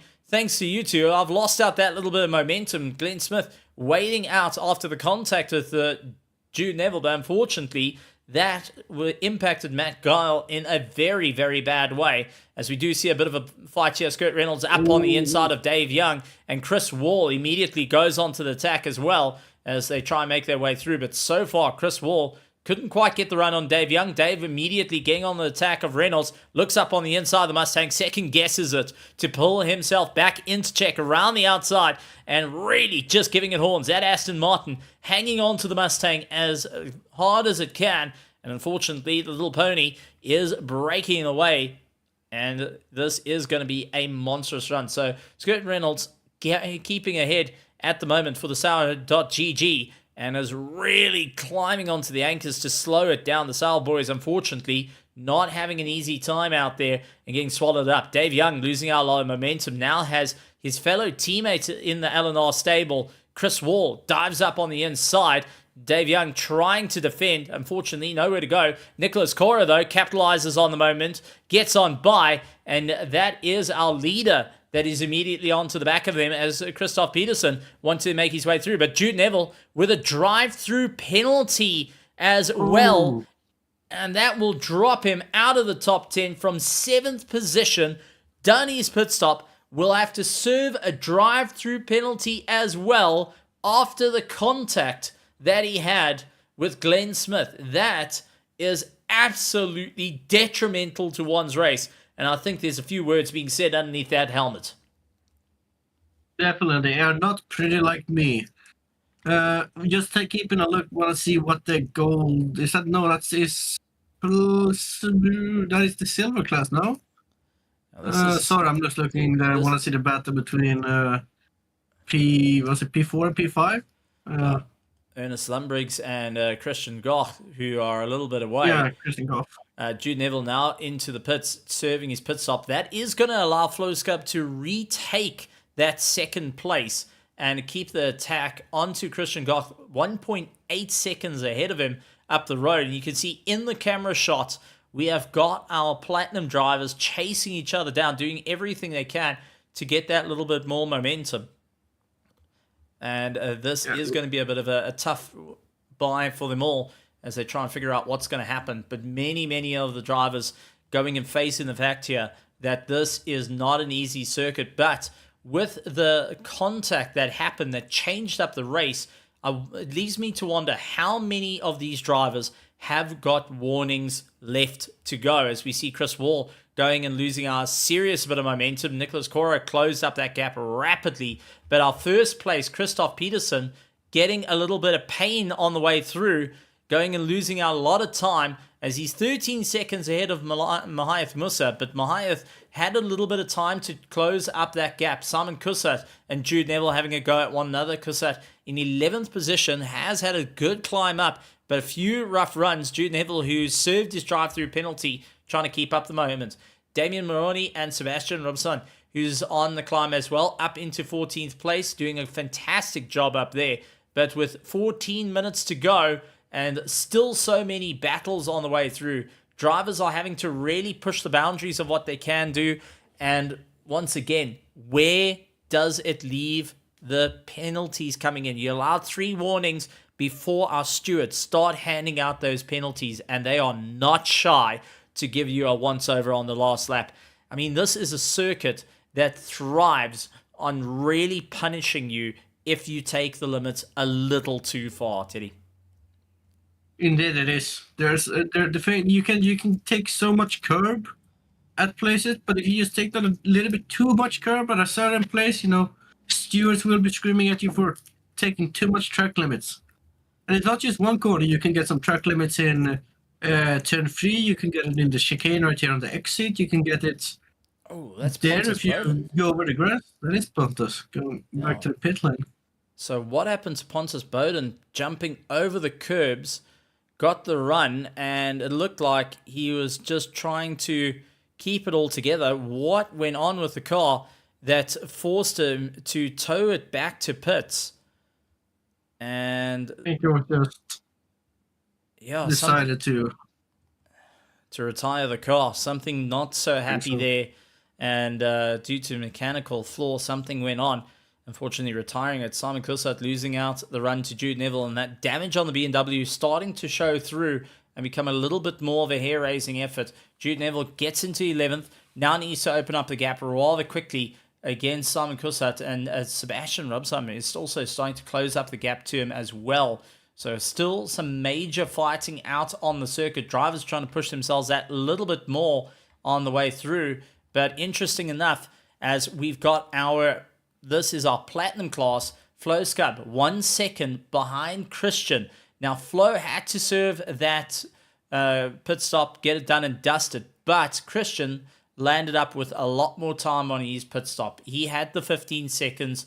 He got the pit in early and got ahead of Flo Scub just narrowly as they come the way through. I mean, this is going to be a proper charge on the way through. But we got to also mention the big Bentley of Ike Sky, a car that is only one of one in all the servers, is running in the top 3 of our platinums. Not often we get to say the Bentley showing off its colors as it makes its way through. He's going to have to keep an eye out, though, on David Scruton lying in 10th position that's looking to close up that gap and try and retake that spot. So we see Hanso Voss with a lot of damage to the front end of the Honda NSX, gets ahead of Federico Calgero as he makes his way through.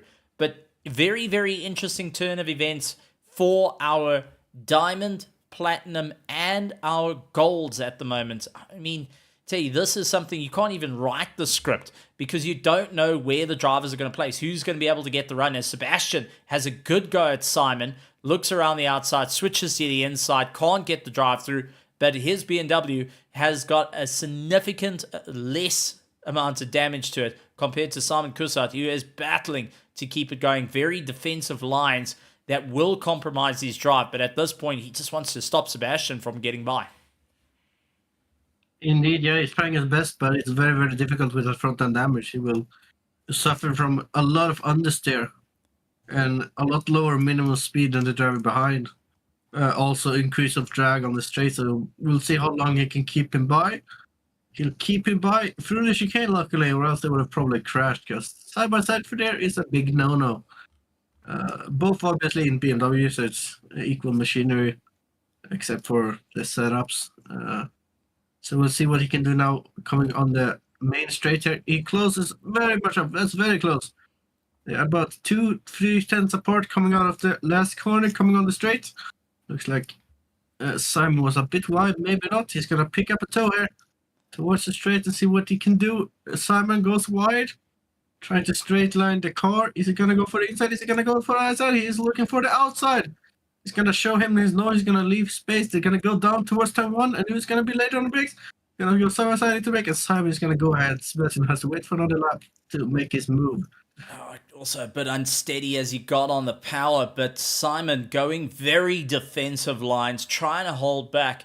And you've got to take it hats off to the drivers that are able to battle it out so close to one another. But Damien is going to try and capitalize. Remember, Damien is now battling it out. He is leading out our gold class ahead of Lewis Knight, who is 2.3 seconds back. So Damien has a chance here to win big and score big. Sebastian, who is a little bit further down, is just out of our, which would be in 6th position in class, needs to get ahead of Simon, who is racing in the same class as him. So that really tells the story of the drivers having to push out a little bit harder. But fastest lap time of the race so far has been set by Flo Scub, doing a 140.750 around the circuit in race trim.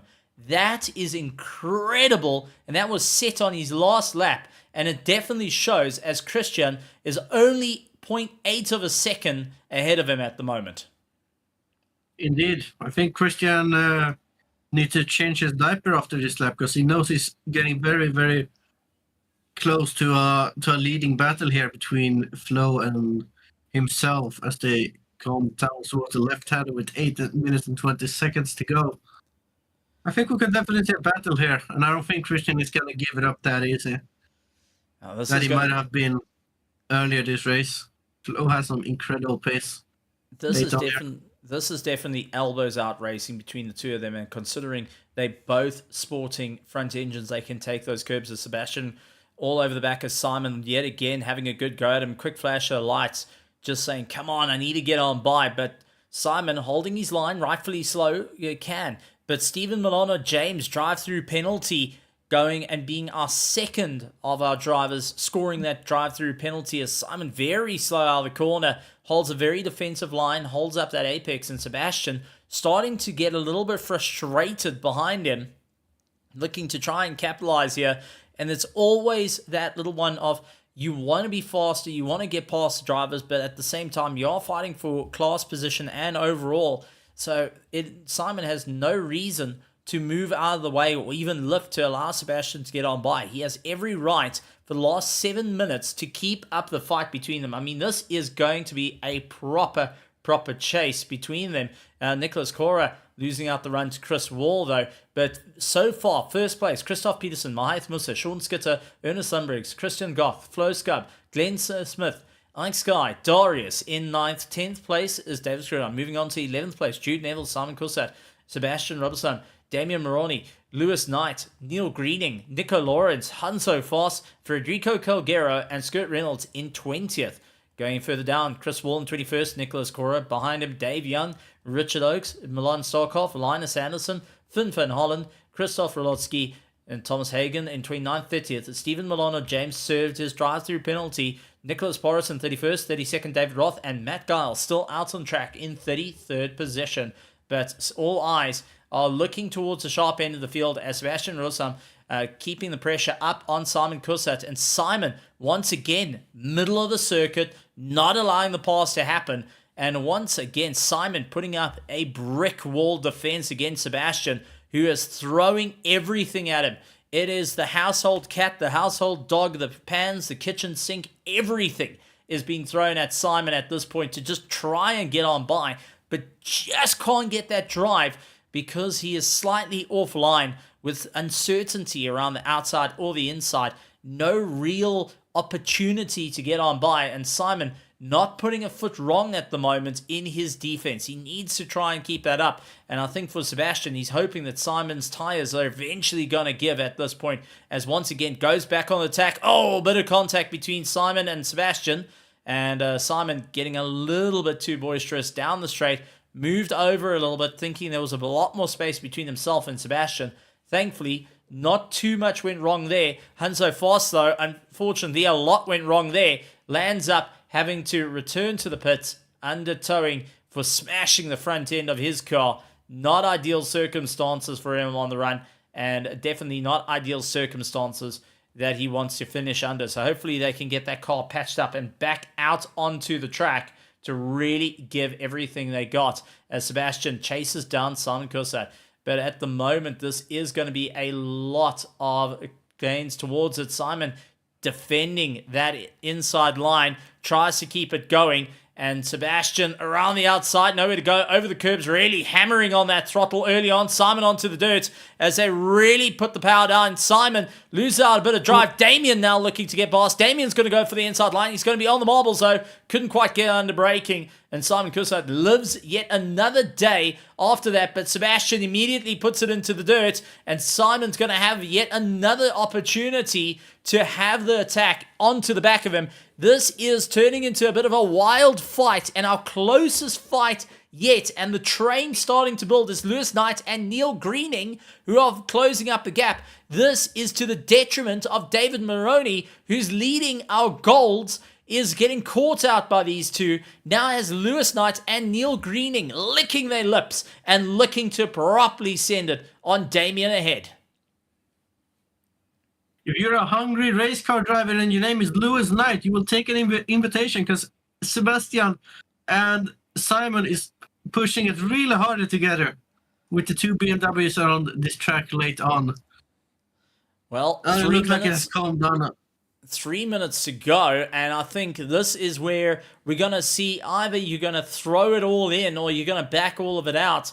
And for these drivers that are looking extremely hungry, while Lewis Knight watching his rearview mirrors as Neil Greening is coming at him left, right, and center, that has given Damien a little bit more movement to try and open up that gap. But Sebastian and Simon still going hammer and tongs at one another, fighting it out and really doing everything they can. Neil Greening looks to switch around outside, inside. Lewis Knight very defensive, under braking to try and keep that Nissan GTR ahead of him as they fight it out for second in class here at Imola. Neil Greening really looks to go up on the inside. Can he get the run? Unfortunately, not this time around. Has to back out of it. And Lewis Knight living another day, but just hanging on by a thread at this point as Neil Greening looks around the outside, looks maybe for a possible undercut to just try and get the drive on the Nissan GTR of Lewis Knight ahead of him. But it's just not to be.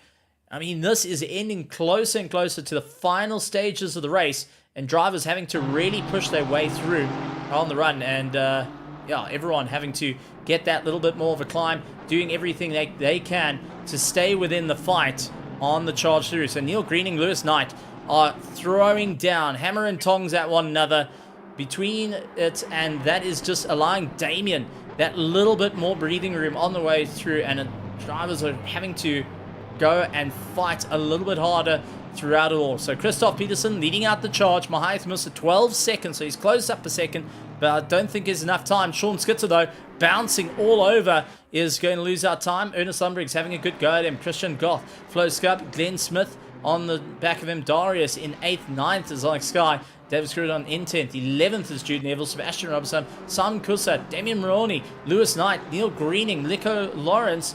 18th is Kurt Reynolds, Federico Calgero with Chris Wall in 20th, and Nicholas Cora closing up the gap onto the back of him. Drivers having to do everything they can, but we have just gotten word that Christoph Peterson currently leading out the pack, doing everything he can to try stay ahead at the moment. I mean, this is just monstrous racing all the way through, and drivers throwing everything against the wall to see what sticks as Federico Calgero has Matthias Musa come on by, and Chris Wall immediately looked to go for that pass. Neil Greening trying to get past Lewis Knight as well as they fight their way through. This is just wild start to finish, and with the last lap charge, who's going to have enough in the tank? Is there enough in the tires? Have they've got enough to get the passes done? And who is going to become the mailman? Who's going to be Postman Pat that's going to lick it and send it to try and gain those valuable positions, those valuable points as they close up the gap? Well, for Peterson, he's making his way through nice and gently. Matthias Musa a little bit further behind, but Neil Greening has an opportunity here at Lewis Knight. Tries to look for the inside line, couldn't get it sorted out under braking, and they have to really bounce their way through. Lewis Knight running to the fringes of the circuit, and I've never seen a Nissan GTR become 6 times wider than the bodywork that it has on currently.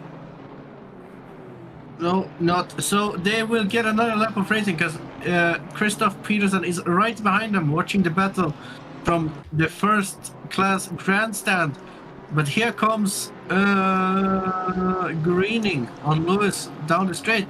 But Christoph Peterson is going to win the Imola Grand Prix with a staggering, what's that? That's like 15 seconds, 12 seconds? 12 seconds to Matthias Musa and Sean Skitter taking 3rd place. Christian Goth fighting out with Flo Scubb. Well, never mind.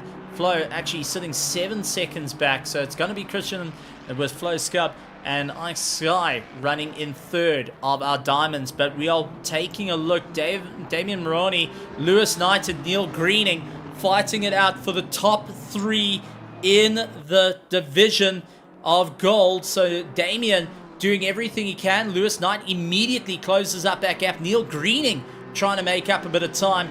Gets right into the toe. Looks for the inside line. Couldn't get the pass done. Neil Greening going to throw everything against the wall. Lewis Knight out wide. Can't quite get the drive on him. And Lewis just going very defensive. I think he's given up on Damien. Oh, contact between Neil Greening and Lewis Knight. Oh, this is going to be tough. Richard Oakes, 30-second stop-go penalty for him, unfortunately. But Lewis Knight is getting into an elbows-out battle with Greening. This is helping Damien, but Damien lost out a lot of drive through the chicane. And Lewis Knight onto the back of him. Greening losing out a bit of drive. 3 corners to go. 4 corners, because 15-degree turn angle, as per the FIA, is a corner, even though it doesn't feel like it. But Damien sees the smoke up ahead, trying to hold position. Lewis Knight, 0.4 of a second on the back of him, has the twin turbocharge Nissan. Got enough in the tank? Not quite. Damien comes across the line to take first to the gold, Lewis Knight in second, and Neil Greening in third. That was spectacular, right to the line, and what a drive for our gold division. Hands down, out of all the divisions that had a good race, gold by far takes the win on that. Absolutely, that is 6 tenths for all the drivers on the podium in gold. That is just absolutely insane. Lovely to see, and congratulations to Peterson for winning that race. Yeah, of course, he's an amazing driver. Oh man, I think really... all our drivers out tonight really showed some spectacular talent, despite some of the harshest incidents coming into play that really turned it out. Christoph Peterson taking the win, Mahath Musa, Sean Skitter in third, Ernest Lundbriggs, Christian Goth, Flo Scup, Glenn Smith, Darius, Alex Guy, David Scriven, Jude Neville, Sebastian Robertson, Simon Kursat, Damian Maroney, Lewis Knight, Neil Greening in 16th, Nico Lawrence, Skirt Reynolds, Federico Calgero, Chris Wall in 20th, Nicholas Cora in 21st, followed by Dave Young, Milan Starkov, Linus Anderson, Flynn van Holland, Christoph Rolotsky, Stephen Milano, James, Thomas Hagen, Nicholas Porras, Richard Oakes down in 30th, 31st, David Roth, and Matt Guile rounding out our pack. But we are going to have a chat to a couple of the drivers. They're going to go and have a chat to us and give us a bit of insight into their race and how it all turned out for them in such a spectacular fashion through it all. And let's have a chat with second of our diamond class, and that is going to be Mahath Musa. So let's bring Mahath Musa to the stage and have a quick chat to him on all the hard work. So Mahath Musa, up to the stage. Mahath, congratulations, well done. Hard work there at the start, but chasing down Christoph all the way through. You made the challenge at Bathurst, saying, come on, Christoph, get back to the circuit. I want to race you. But, man, oh man, you had a race on your hands of note here at Imola. Yeah, Stephen, I'm glad he's back. Yeah, that first stint was very entertaining and very nice. Kept pace with him for most of the stint. But yeah, they closer to the end, we were starting to pick up a bit more pace. But then the fuel fuel ran out. So when the fuel ran out, heart kind of sank in, because you realize you got that 15-second success ballast, and the race was practically over when we went in for the pit stop. But nonetheless, it was very exciting, very, very tough race. Sean also coming back there on the second stint was a lot of pressure. But tiring and exciting race. Well, still a fantastic one nonetheless, and very, very close to see the battle. Gotta say, great race through it all. The 15 seconds, definitely that Achilles heel to you. But still, the racing out there. How was the traffic? Imola, a very difficult circuit to battle the way around. Seems like luck wasn't on your side, and you got held up during some of the fights further down the field, where the guys are all fighting for position, and you're having to try and navigate through a very tricky circumstance. Yeah, traffic, or let's say blue flags, is always a tricky one. It's very much tricky when you are the blue flag as well. So very much understandable, but in all honesty, the blue flags were definitely respectful. Obviously they were fighting and stuff like that. So we also just said, you know what, let's just keep some patience. we got second in the bag, so there's no point in overdoing it too much. So we try to allow the blue flags to race as much as possible, especially the ones that were racing one another. But yeah, very much respectful all around, I must say. Oh, absolutely incredible stuff. Well, Mahath Musa, congratulations on the second place. Great fighting all the way through.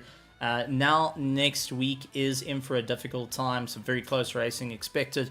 But anything you would like to say to our amazing petrol heads out there in the virtual grandstands? I'm sure you saw them celebrating. Sure you saw them at the edges of their seat. But also to our amazing partners here at ERA for all the hard work that they've been putting in behind the scenes and just giving all the support. And also to our admin team that have been sitting on the sidelines. Any last words from you as the Project Vapor driver coming all the way out from South Africa to duke it out here at Evolution Racing Academy? Well, firstly, just to start it off, as always, Stephen, big thank you to you, man, for always putting up a great job with the stream. It's always amazing to rewatch it back, and that's also why we have so much viewers. So a big thank you to you. Firstly, also a big thank you to the ERA team from the admin side as well. Yeah, they're doing a phenomenal job. Keep up the good work in the back end. And yeah, to all of those guys that's watching me, put off the stream and how about you come and join us in the races. That's what we want. We calling you guys up for the challenge, and then yeah, just a big thank you to everyone watching as well. Absolutely incredible stuff. Mahath Musa, Project Vapor, second place overall and second in the Diamond class. Congratulations, but go and enjoy the celebrations and go and enjoy all the wild action that's to come in the pits. Thanks, Stephen. Absolutely incredible stuff. Teddy, one thing I could say about Mahath Musa, absolute party animal. You must see him. Sounds very calm now, but a little bit later, all changes. Promise you that. Gets a little bit on the interesting side. The party side of it. Yeah, that's it, eh? It's always the silent ones you're careful about, much like the silent one in first place. Christoph Pearson getting that first place. You missed out Bathurst. You come back here to Imola, and it just works out for you. Chris, how are you feeling with that one?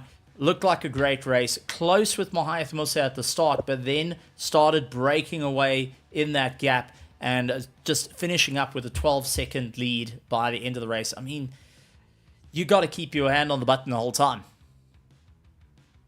Hey guys, yeah, it was so intense. I already had another race earlier today, and I was so tired.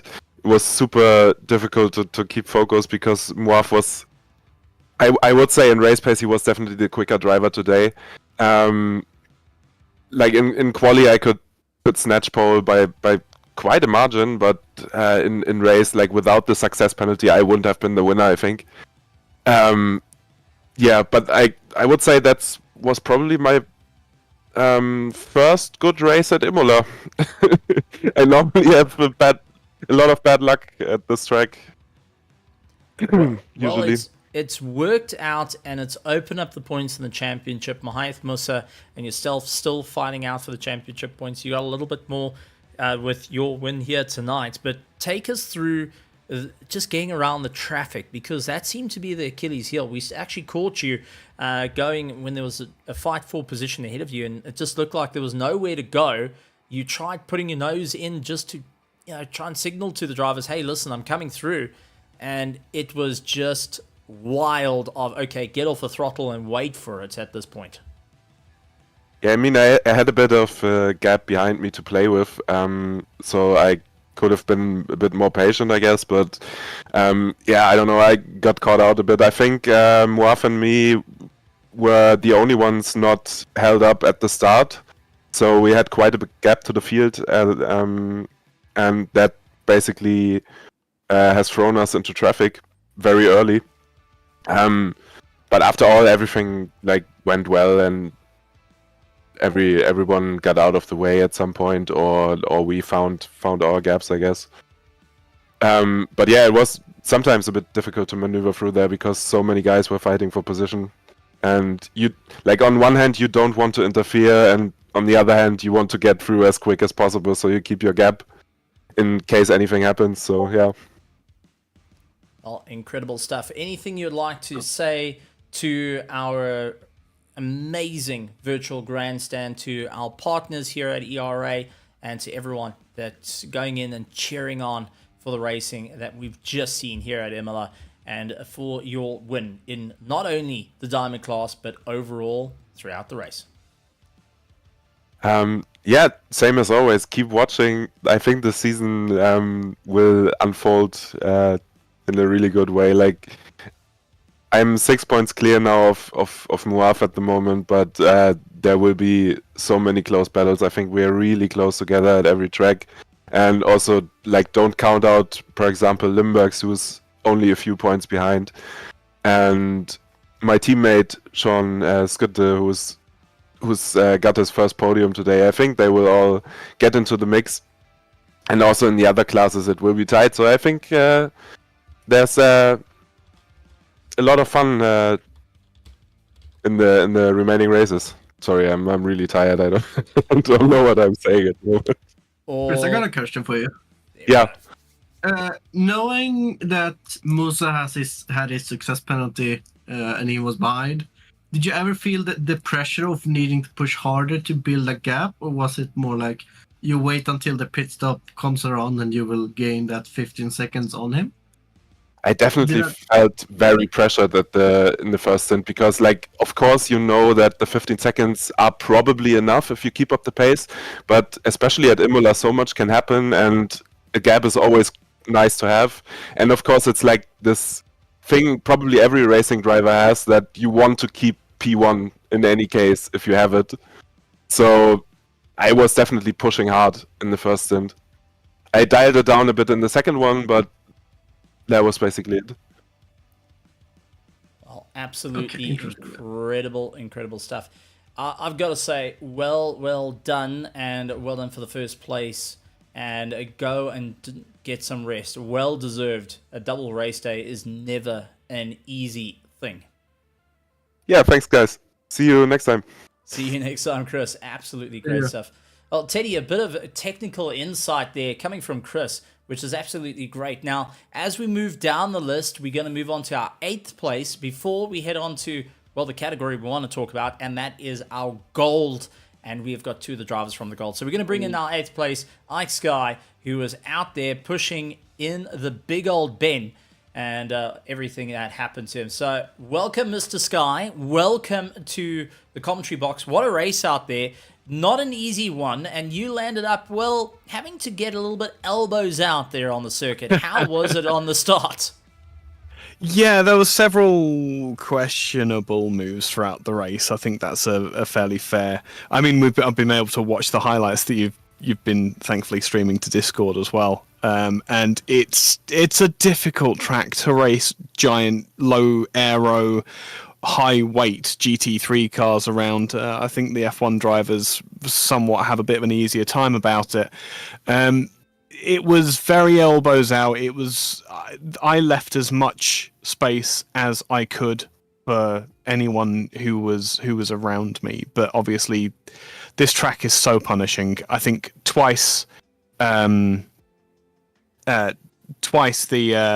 Bentley just let go through Acqua Minerale. I was doing exactly the same thing several times in a row and got a beautiful initial D moment where I was turning left to turn right. But yeah, 3rd place. If you had told me at the start of the season that I'd have 2 podiums now in Platinum, I would have called you a liar and then asked you to ask you for a drink, because clearly you think more of my driving than I do. But yeah, here we are. That's 2 shots that are now owed, and I don't even know where I line up in the championship at this point. I won't be winning. I think that Christian and Scub have got. There's a few drivers that were missing tonight, so I don't think that I'm in the play for the championship. But being able to nab podiums is really, really encouraging for me, especially on a track as difficult as this. Oh, it was absolutely incredible.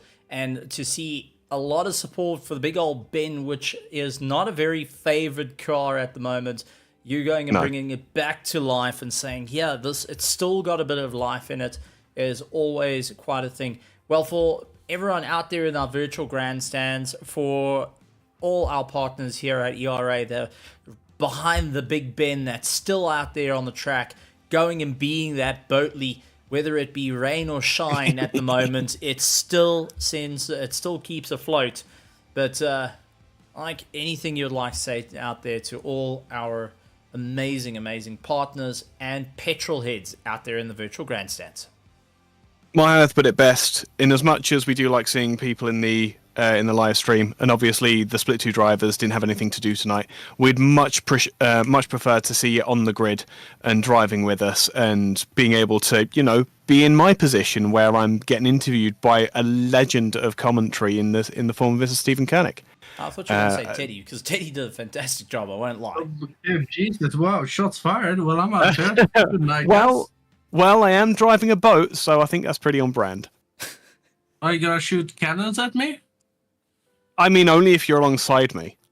I'll But be alongside you. if I remember correctly, normally if anyone's going to come across you, Teddy, it'll be side on. 130R, yes. Stephen, and So those who don't know, So broadside cannons would be the broadside cannons. There we go. Spot on. Yeah, for those of you who don't know, there's a meme within ERA. We're done with the interview here. Mr. Our fantastic non-native speaking Swede commentator on a previous occasion had an accident at 130R. All fine, these things happen, but he decided rather than reversing out towards the barriers, he would drive forwards and then parked on the racing line where there was a rather large incident. But yeah, that's in the history. It's memes here. I'm pretty sure Teddy's in on it as well. At this point, yeah, to my defense, I had damage and I couldn't turn. I realized too late.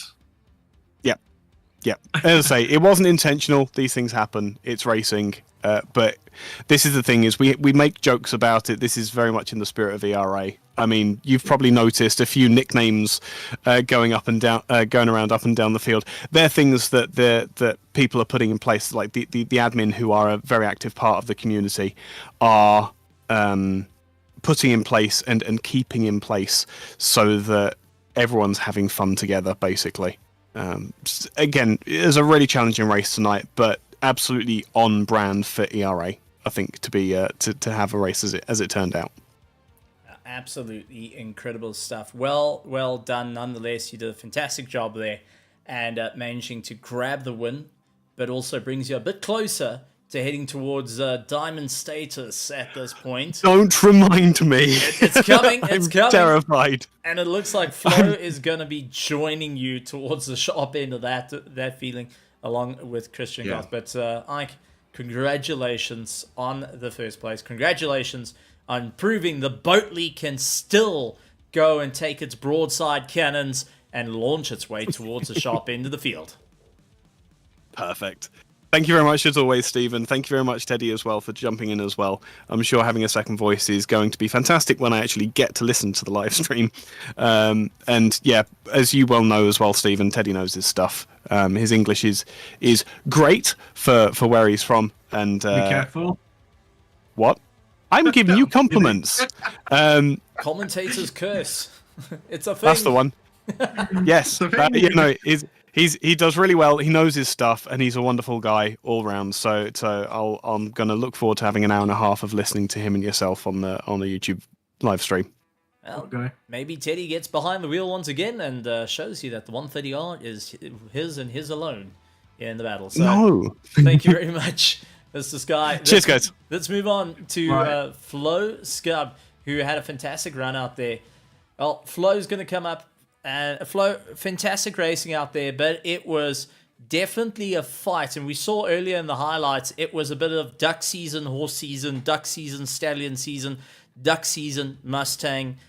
I mean, you were in the wars and having to avoid some spectacular fights you still had the penalty that was on you as well. Christian managed to usurp you on that one, and then you came back at him, going and charging towards the sharp end of the field, taking second place on that. How are you feeling with it? Absolutely amazing. Thank you very much, by the way. Good evening, everyone. I have no idea what happened, to be fair. I didn't think I was this fast this weekend. And somehow the pace just came. Yeah, there were quite a few close calls, absolutely. Felt like that managed quite well. Yeah, right here, the fight with, I think, Milano, that was a good one. And I think then, they spun behind me. I just saw that in the rearview mirror, and I was like, phew, fortunately I'm gone there. And yeah, towards the end, I had the pace, I think, to keep up with Grosh, but I was on 3 warnings already, and it didn't feel safe to keep pushing like that. It was way too close for comfort a few times. I would have loved to keep up with him, but I decided against it for the sake of not getting a drive-through. Fair enough. You don't want to throw it away towards the last little bit. And, I mean, Flo, it came down to planning in the pit lane of when getting to done. What was there a strategy towards diving into the pits, or was it just trying to feel like what the grid was looking like before you dive into the pits? For me, I was planning to go long because I did feel like the overcut was going to be worth a lot here on this track, and it did bring me like a few seconds closer to Grosh, I think. Generally, like as I was going long, I was like thinking, oh, can I not stop for can I not take tires? Can I keep these tires on? But towards the end of the stint, I felt like they were slowly going, and I didn't want to risk it. I was sliding around a little bit more, and that definitely came into play as well. Well, Teddy, any closing thoughts from your side that you want to ask Flo before we give him the stage to go and address our amazing petrol heads and partners here at ERA?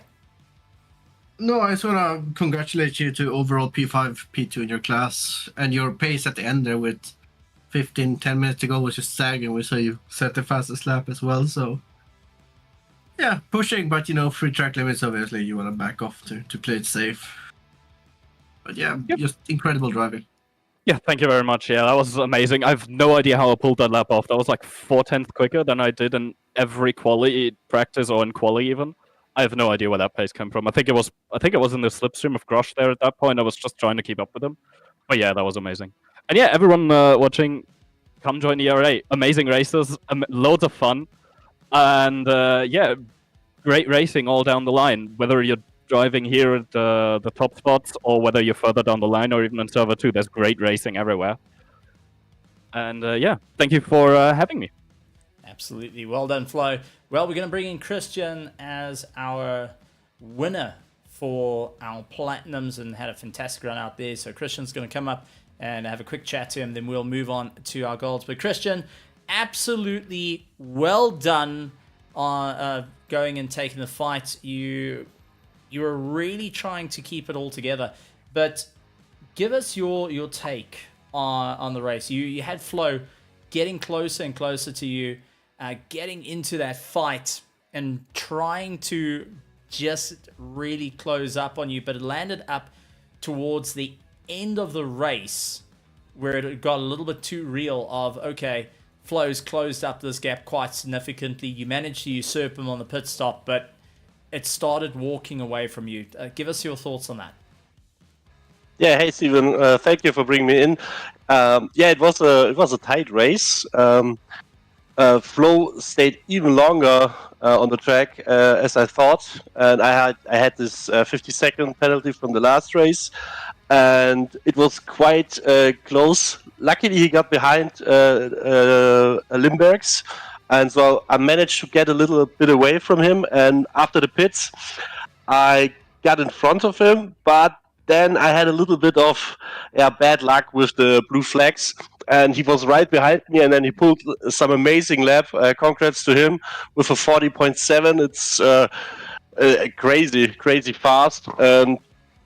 But I managed the gap to like 2.5, 0.7, so he don't have actual fast slipstream on the long straight, and maybe he was on some warnings because in the end he backed up a little bit, and we can we have raced in the end. Well, it's absolutely great stuff to see you out there. Traffic definitely played a huge run onto this. Teddy, anything from your sides that you would like to bring up towards Christian before we give him the floor to address the amazing petrol heads and a well done on the win for our platinum class and finishing up into the top 10, going and actually finishing up in the top 5, 5th position nonetheless, 1.5 seconds behind Ernest Umbriggs in 4th. That is sorry, but yeah, no, that's very good pace, Christian. With you must have felt the pressure from Flo behind. He came very close there at that moment, I remember. So very good driving, keeping him off, and just keeping your cool, keeping the position, just keeping the place. So very good ride. Congratulations. Anything you want to say to the crowd, the petrol heads? Thank you very much, guys. Thank you for the great broadcasting to you. It's always a pleasure to watch the POV, and even for the people who are watching live, thank you for making this this work, and thanks for Era for the great racing. And have a good evening, and see you hopefully next week. Yeah, it's going to be a good one. Well, Christian, thank you very much, and we'll see you for the next one. Well, Teddy, it's time to bring in the fights of the century, and I don't know about you, I'm rather excited to hear from our gold division that fought right till the last lap. Teddy, I gotta say, I'm getting chills, ready to ask a few questions here. How are you feeling? Very excited. I'm looking forward to see what they have to say. It was a incredible battle, of course. 6/10 over the line after an hour. That is super close. And what have we witnessed if it was like one more lap? Sorry about my English there. Oh, it's all perfectly fine. What am I saying? No, your English is all good. If we had one more lap, what would we have seen? I can't because they were closing up. I can't tell you. I wish to know, because that was a very close battle. I think one person that wished he had one more lap to do it, coming up to the stage, is in the Angry Weasel, and that is a Lewis Knight. Lewis, absolutely phenomenal driving, but one lap too short to close up to Damien, but you had the fight of your life on the back of you. Yeah, I'm sure Damien will agree with me that last couple laps, there was so much chat between me and Maroney, like the entire lap, because I needed him to go faster to protect me from greening, but I needed him to not mess up because I needed the tow. So it was very much me just like, Maroney, please go. I need you to race because I need to stay with you because you are saving me at the moment. You are keeping me in P2.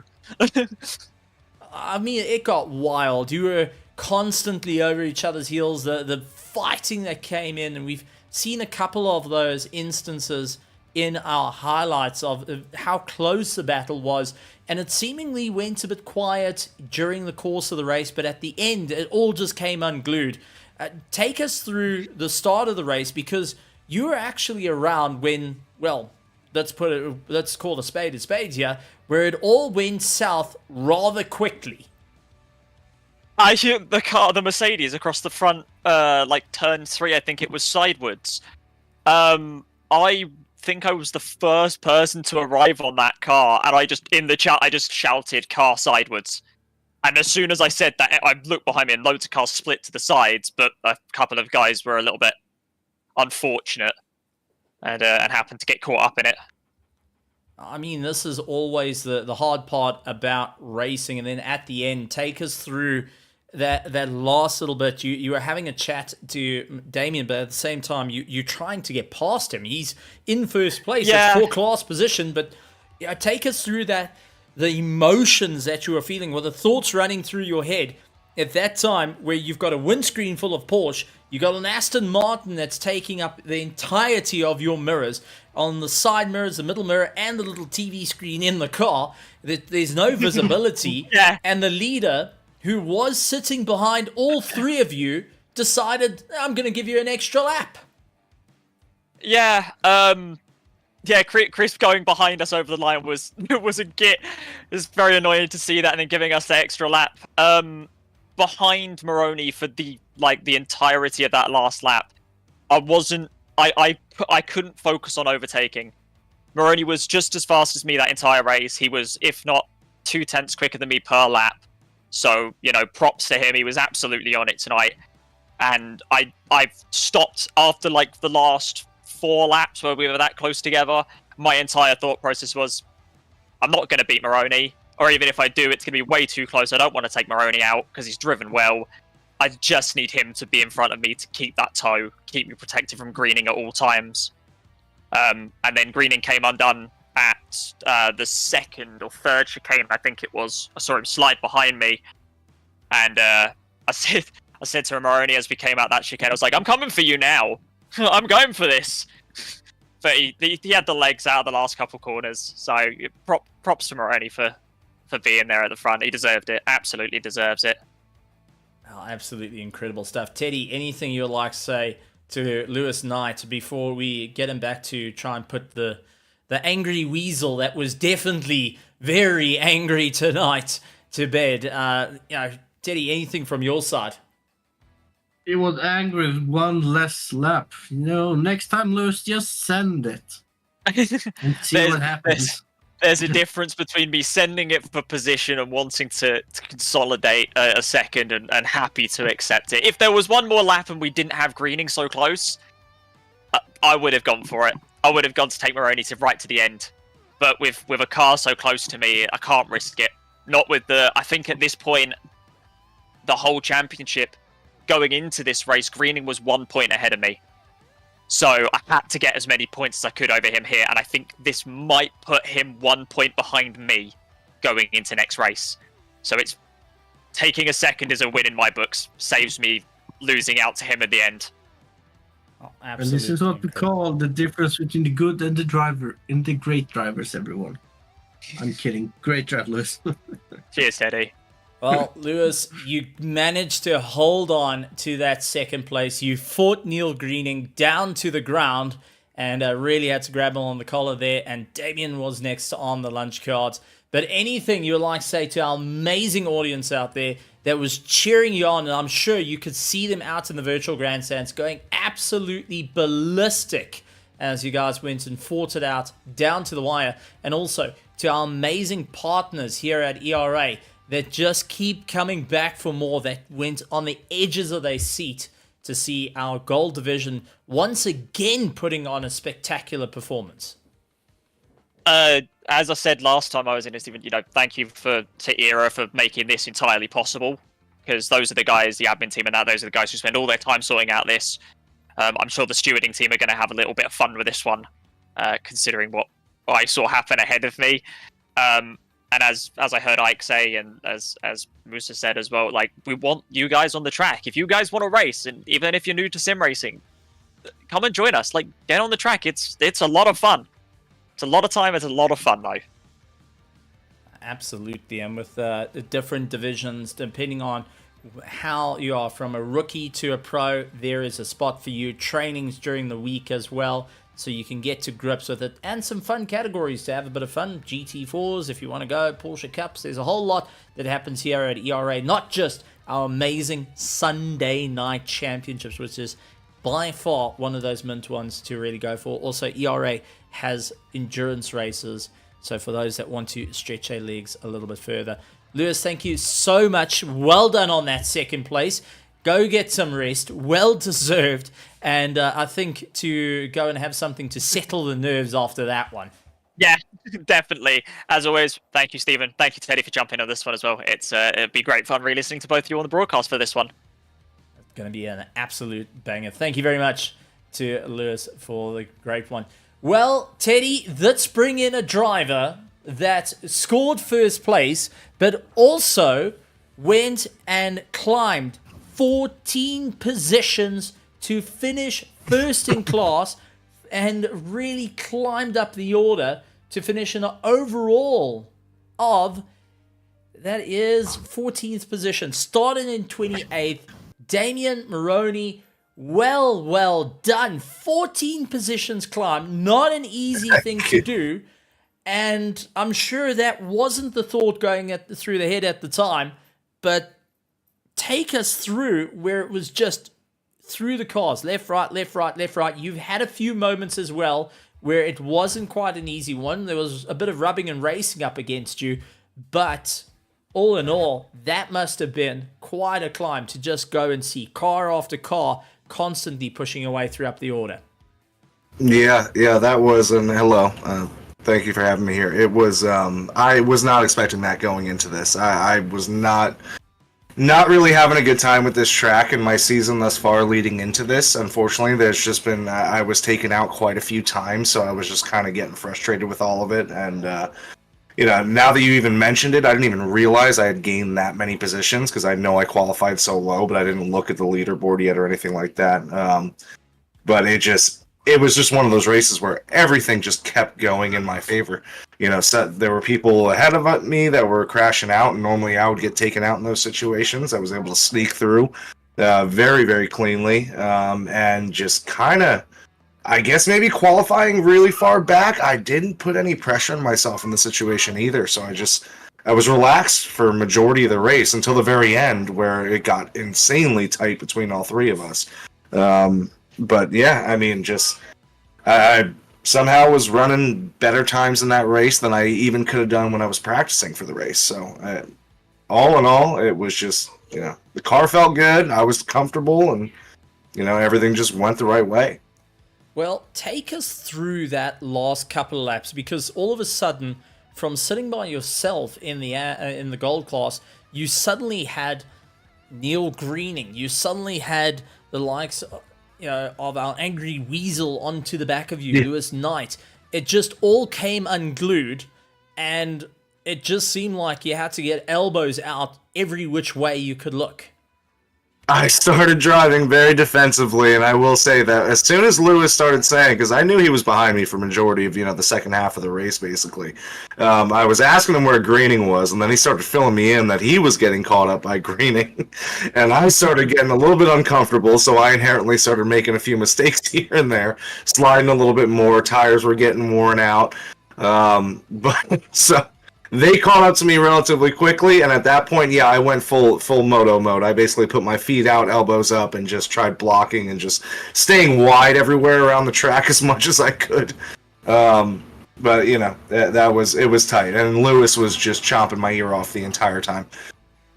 Well, I've got to say, you had the start of the season rather rough, but here at Imola, it just all gelled, and for the confidence level, does this put a feather in your cap that spring back into your step, going into the later parts of the championship as we get closer and closer towards the end of, hey, look, it might not be first place at the top of the championship now, but I can get a bit closer to everyone ahead of me. Oh yeah, absolutely, very much so. Especially the beginning part of the season, Monza, I was doing great times, and unfortunately, did not have a very lucky race. I got taken out, I think, second lap in, so that kind of ruined the whole thing, but I was probably due for about like a top 3 there. That would have helped dramatically, but the whole back end of this season after this race is all tracks I'm very comfortable with. Laguna Seca in particular is probably my fastest track out of all of them. So I'm really looking forward to that, and just basically all of them after this. So yeah, now this it definitely reinvigorated the the want to okay, let me put in some effort here and actually see what I can pull off for the rest of the year. Absolutely incredible stuff. Teddy, anything you would like to say to the winner of our gold division, and by the skin of his teeth, nonetheless? Just absolutely amazing drive from you. You mentioned you started making a few mistakes, but that didn't stop you from winning, keeping them behind you. So that's just incredible. Yes, congratulations. Great drive. I appreciate it. Well, Damien, absolutely fantastic stuff. Anything you would like to say to our amazing petrol heads that were going absolutely ape, watching you go and fight it out for the last couple of stages, and also to our amazing partners here at ERA, going and supporting, cheering on, just being part of the show?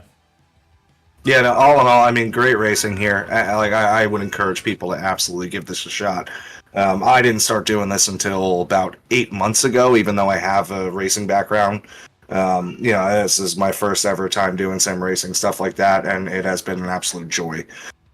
So I encourage anybody to get involved with it, no matter how you got to start. It's well worth it. Great community at ERA. The staff members are fantastic. Christian has put together a wonderful organization here. Everybody's extremely supportive. It's an overall great community, and everybody who supports it, thank you as well.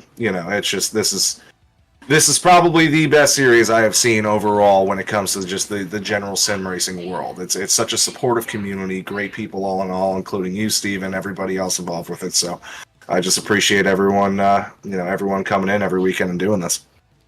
Absolutely great stuff. And for those that don't know, Damien Roney has a bit of background in two-wheel racing, so switching it up from a bit of two-wheel, shorter circuit racing to more of a sitting in a GT3 car in the world of sim. But absolutely well done. Great stuff. Go and enjoy the celebration. Take something to calm the nerves after that one. And well done on the climb. 14 positions by the end of the race and taking the win in the gold division. Yep, good stuff. Appreciate it, guys. Congratulations. Absolutely great stuff. Well, Teddy, that brings us to the end of the broadcast. Anything you'd like to say to our amazing petrol heads, our amazing partners here at ERA, and just summing up the race in your thoughts? It's just, there's so much that has gone on, so much has unfolded during the course of this, and it just excites me to see what's happening towards the end of the championship. Yeah, obviously, we started off with a little bit of, contact. We had some cars going off, spinning and all of that, but, it happens.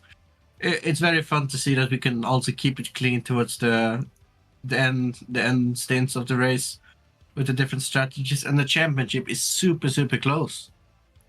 It really is, and it's very fun to see. So it may only be an hour, but it feels like 2. Well, it's going to be a great one, especially with all the different divisions having a great throw at one another. Well, next week we will be having a bit of fun, so make sure you take a look at it. Laguna Seca is going to be nice and cold for those that are looking to have a bit of fun. It's not going to be an easy one, so do bring your jackets, your beanies, and some hot chocolate for a very cold Laguna Seca as we watch them go down the corkscrew.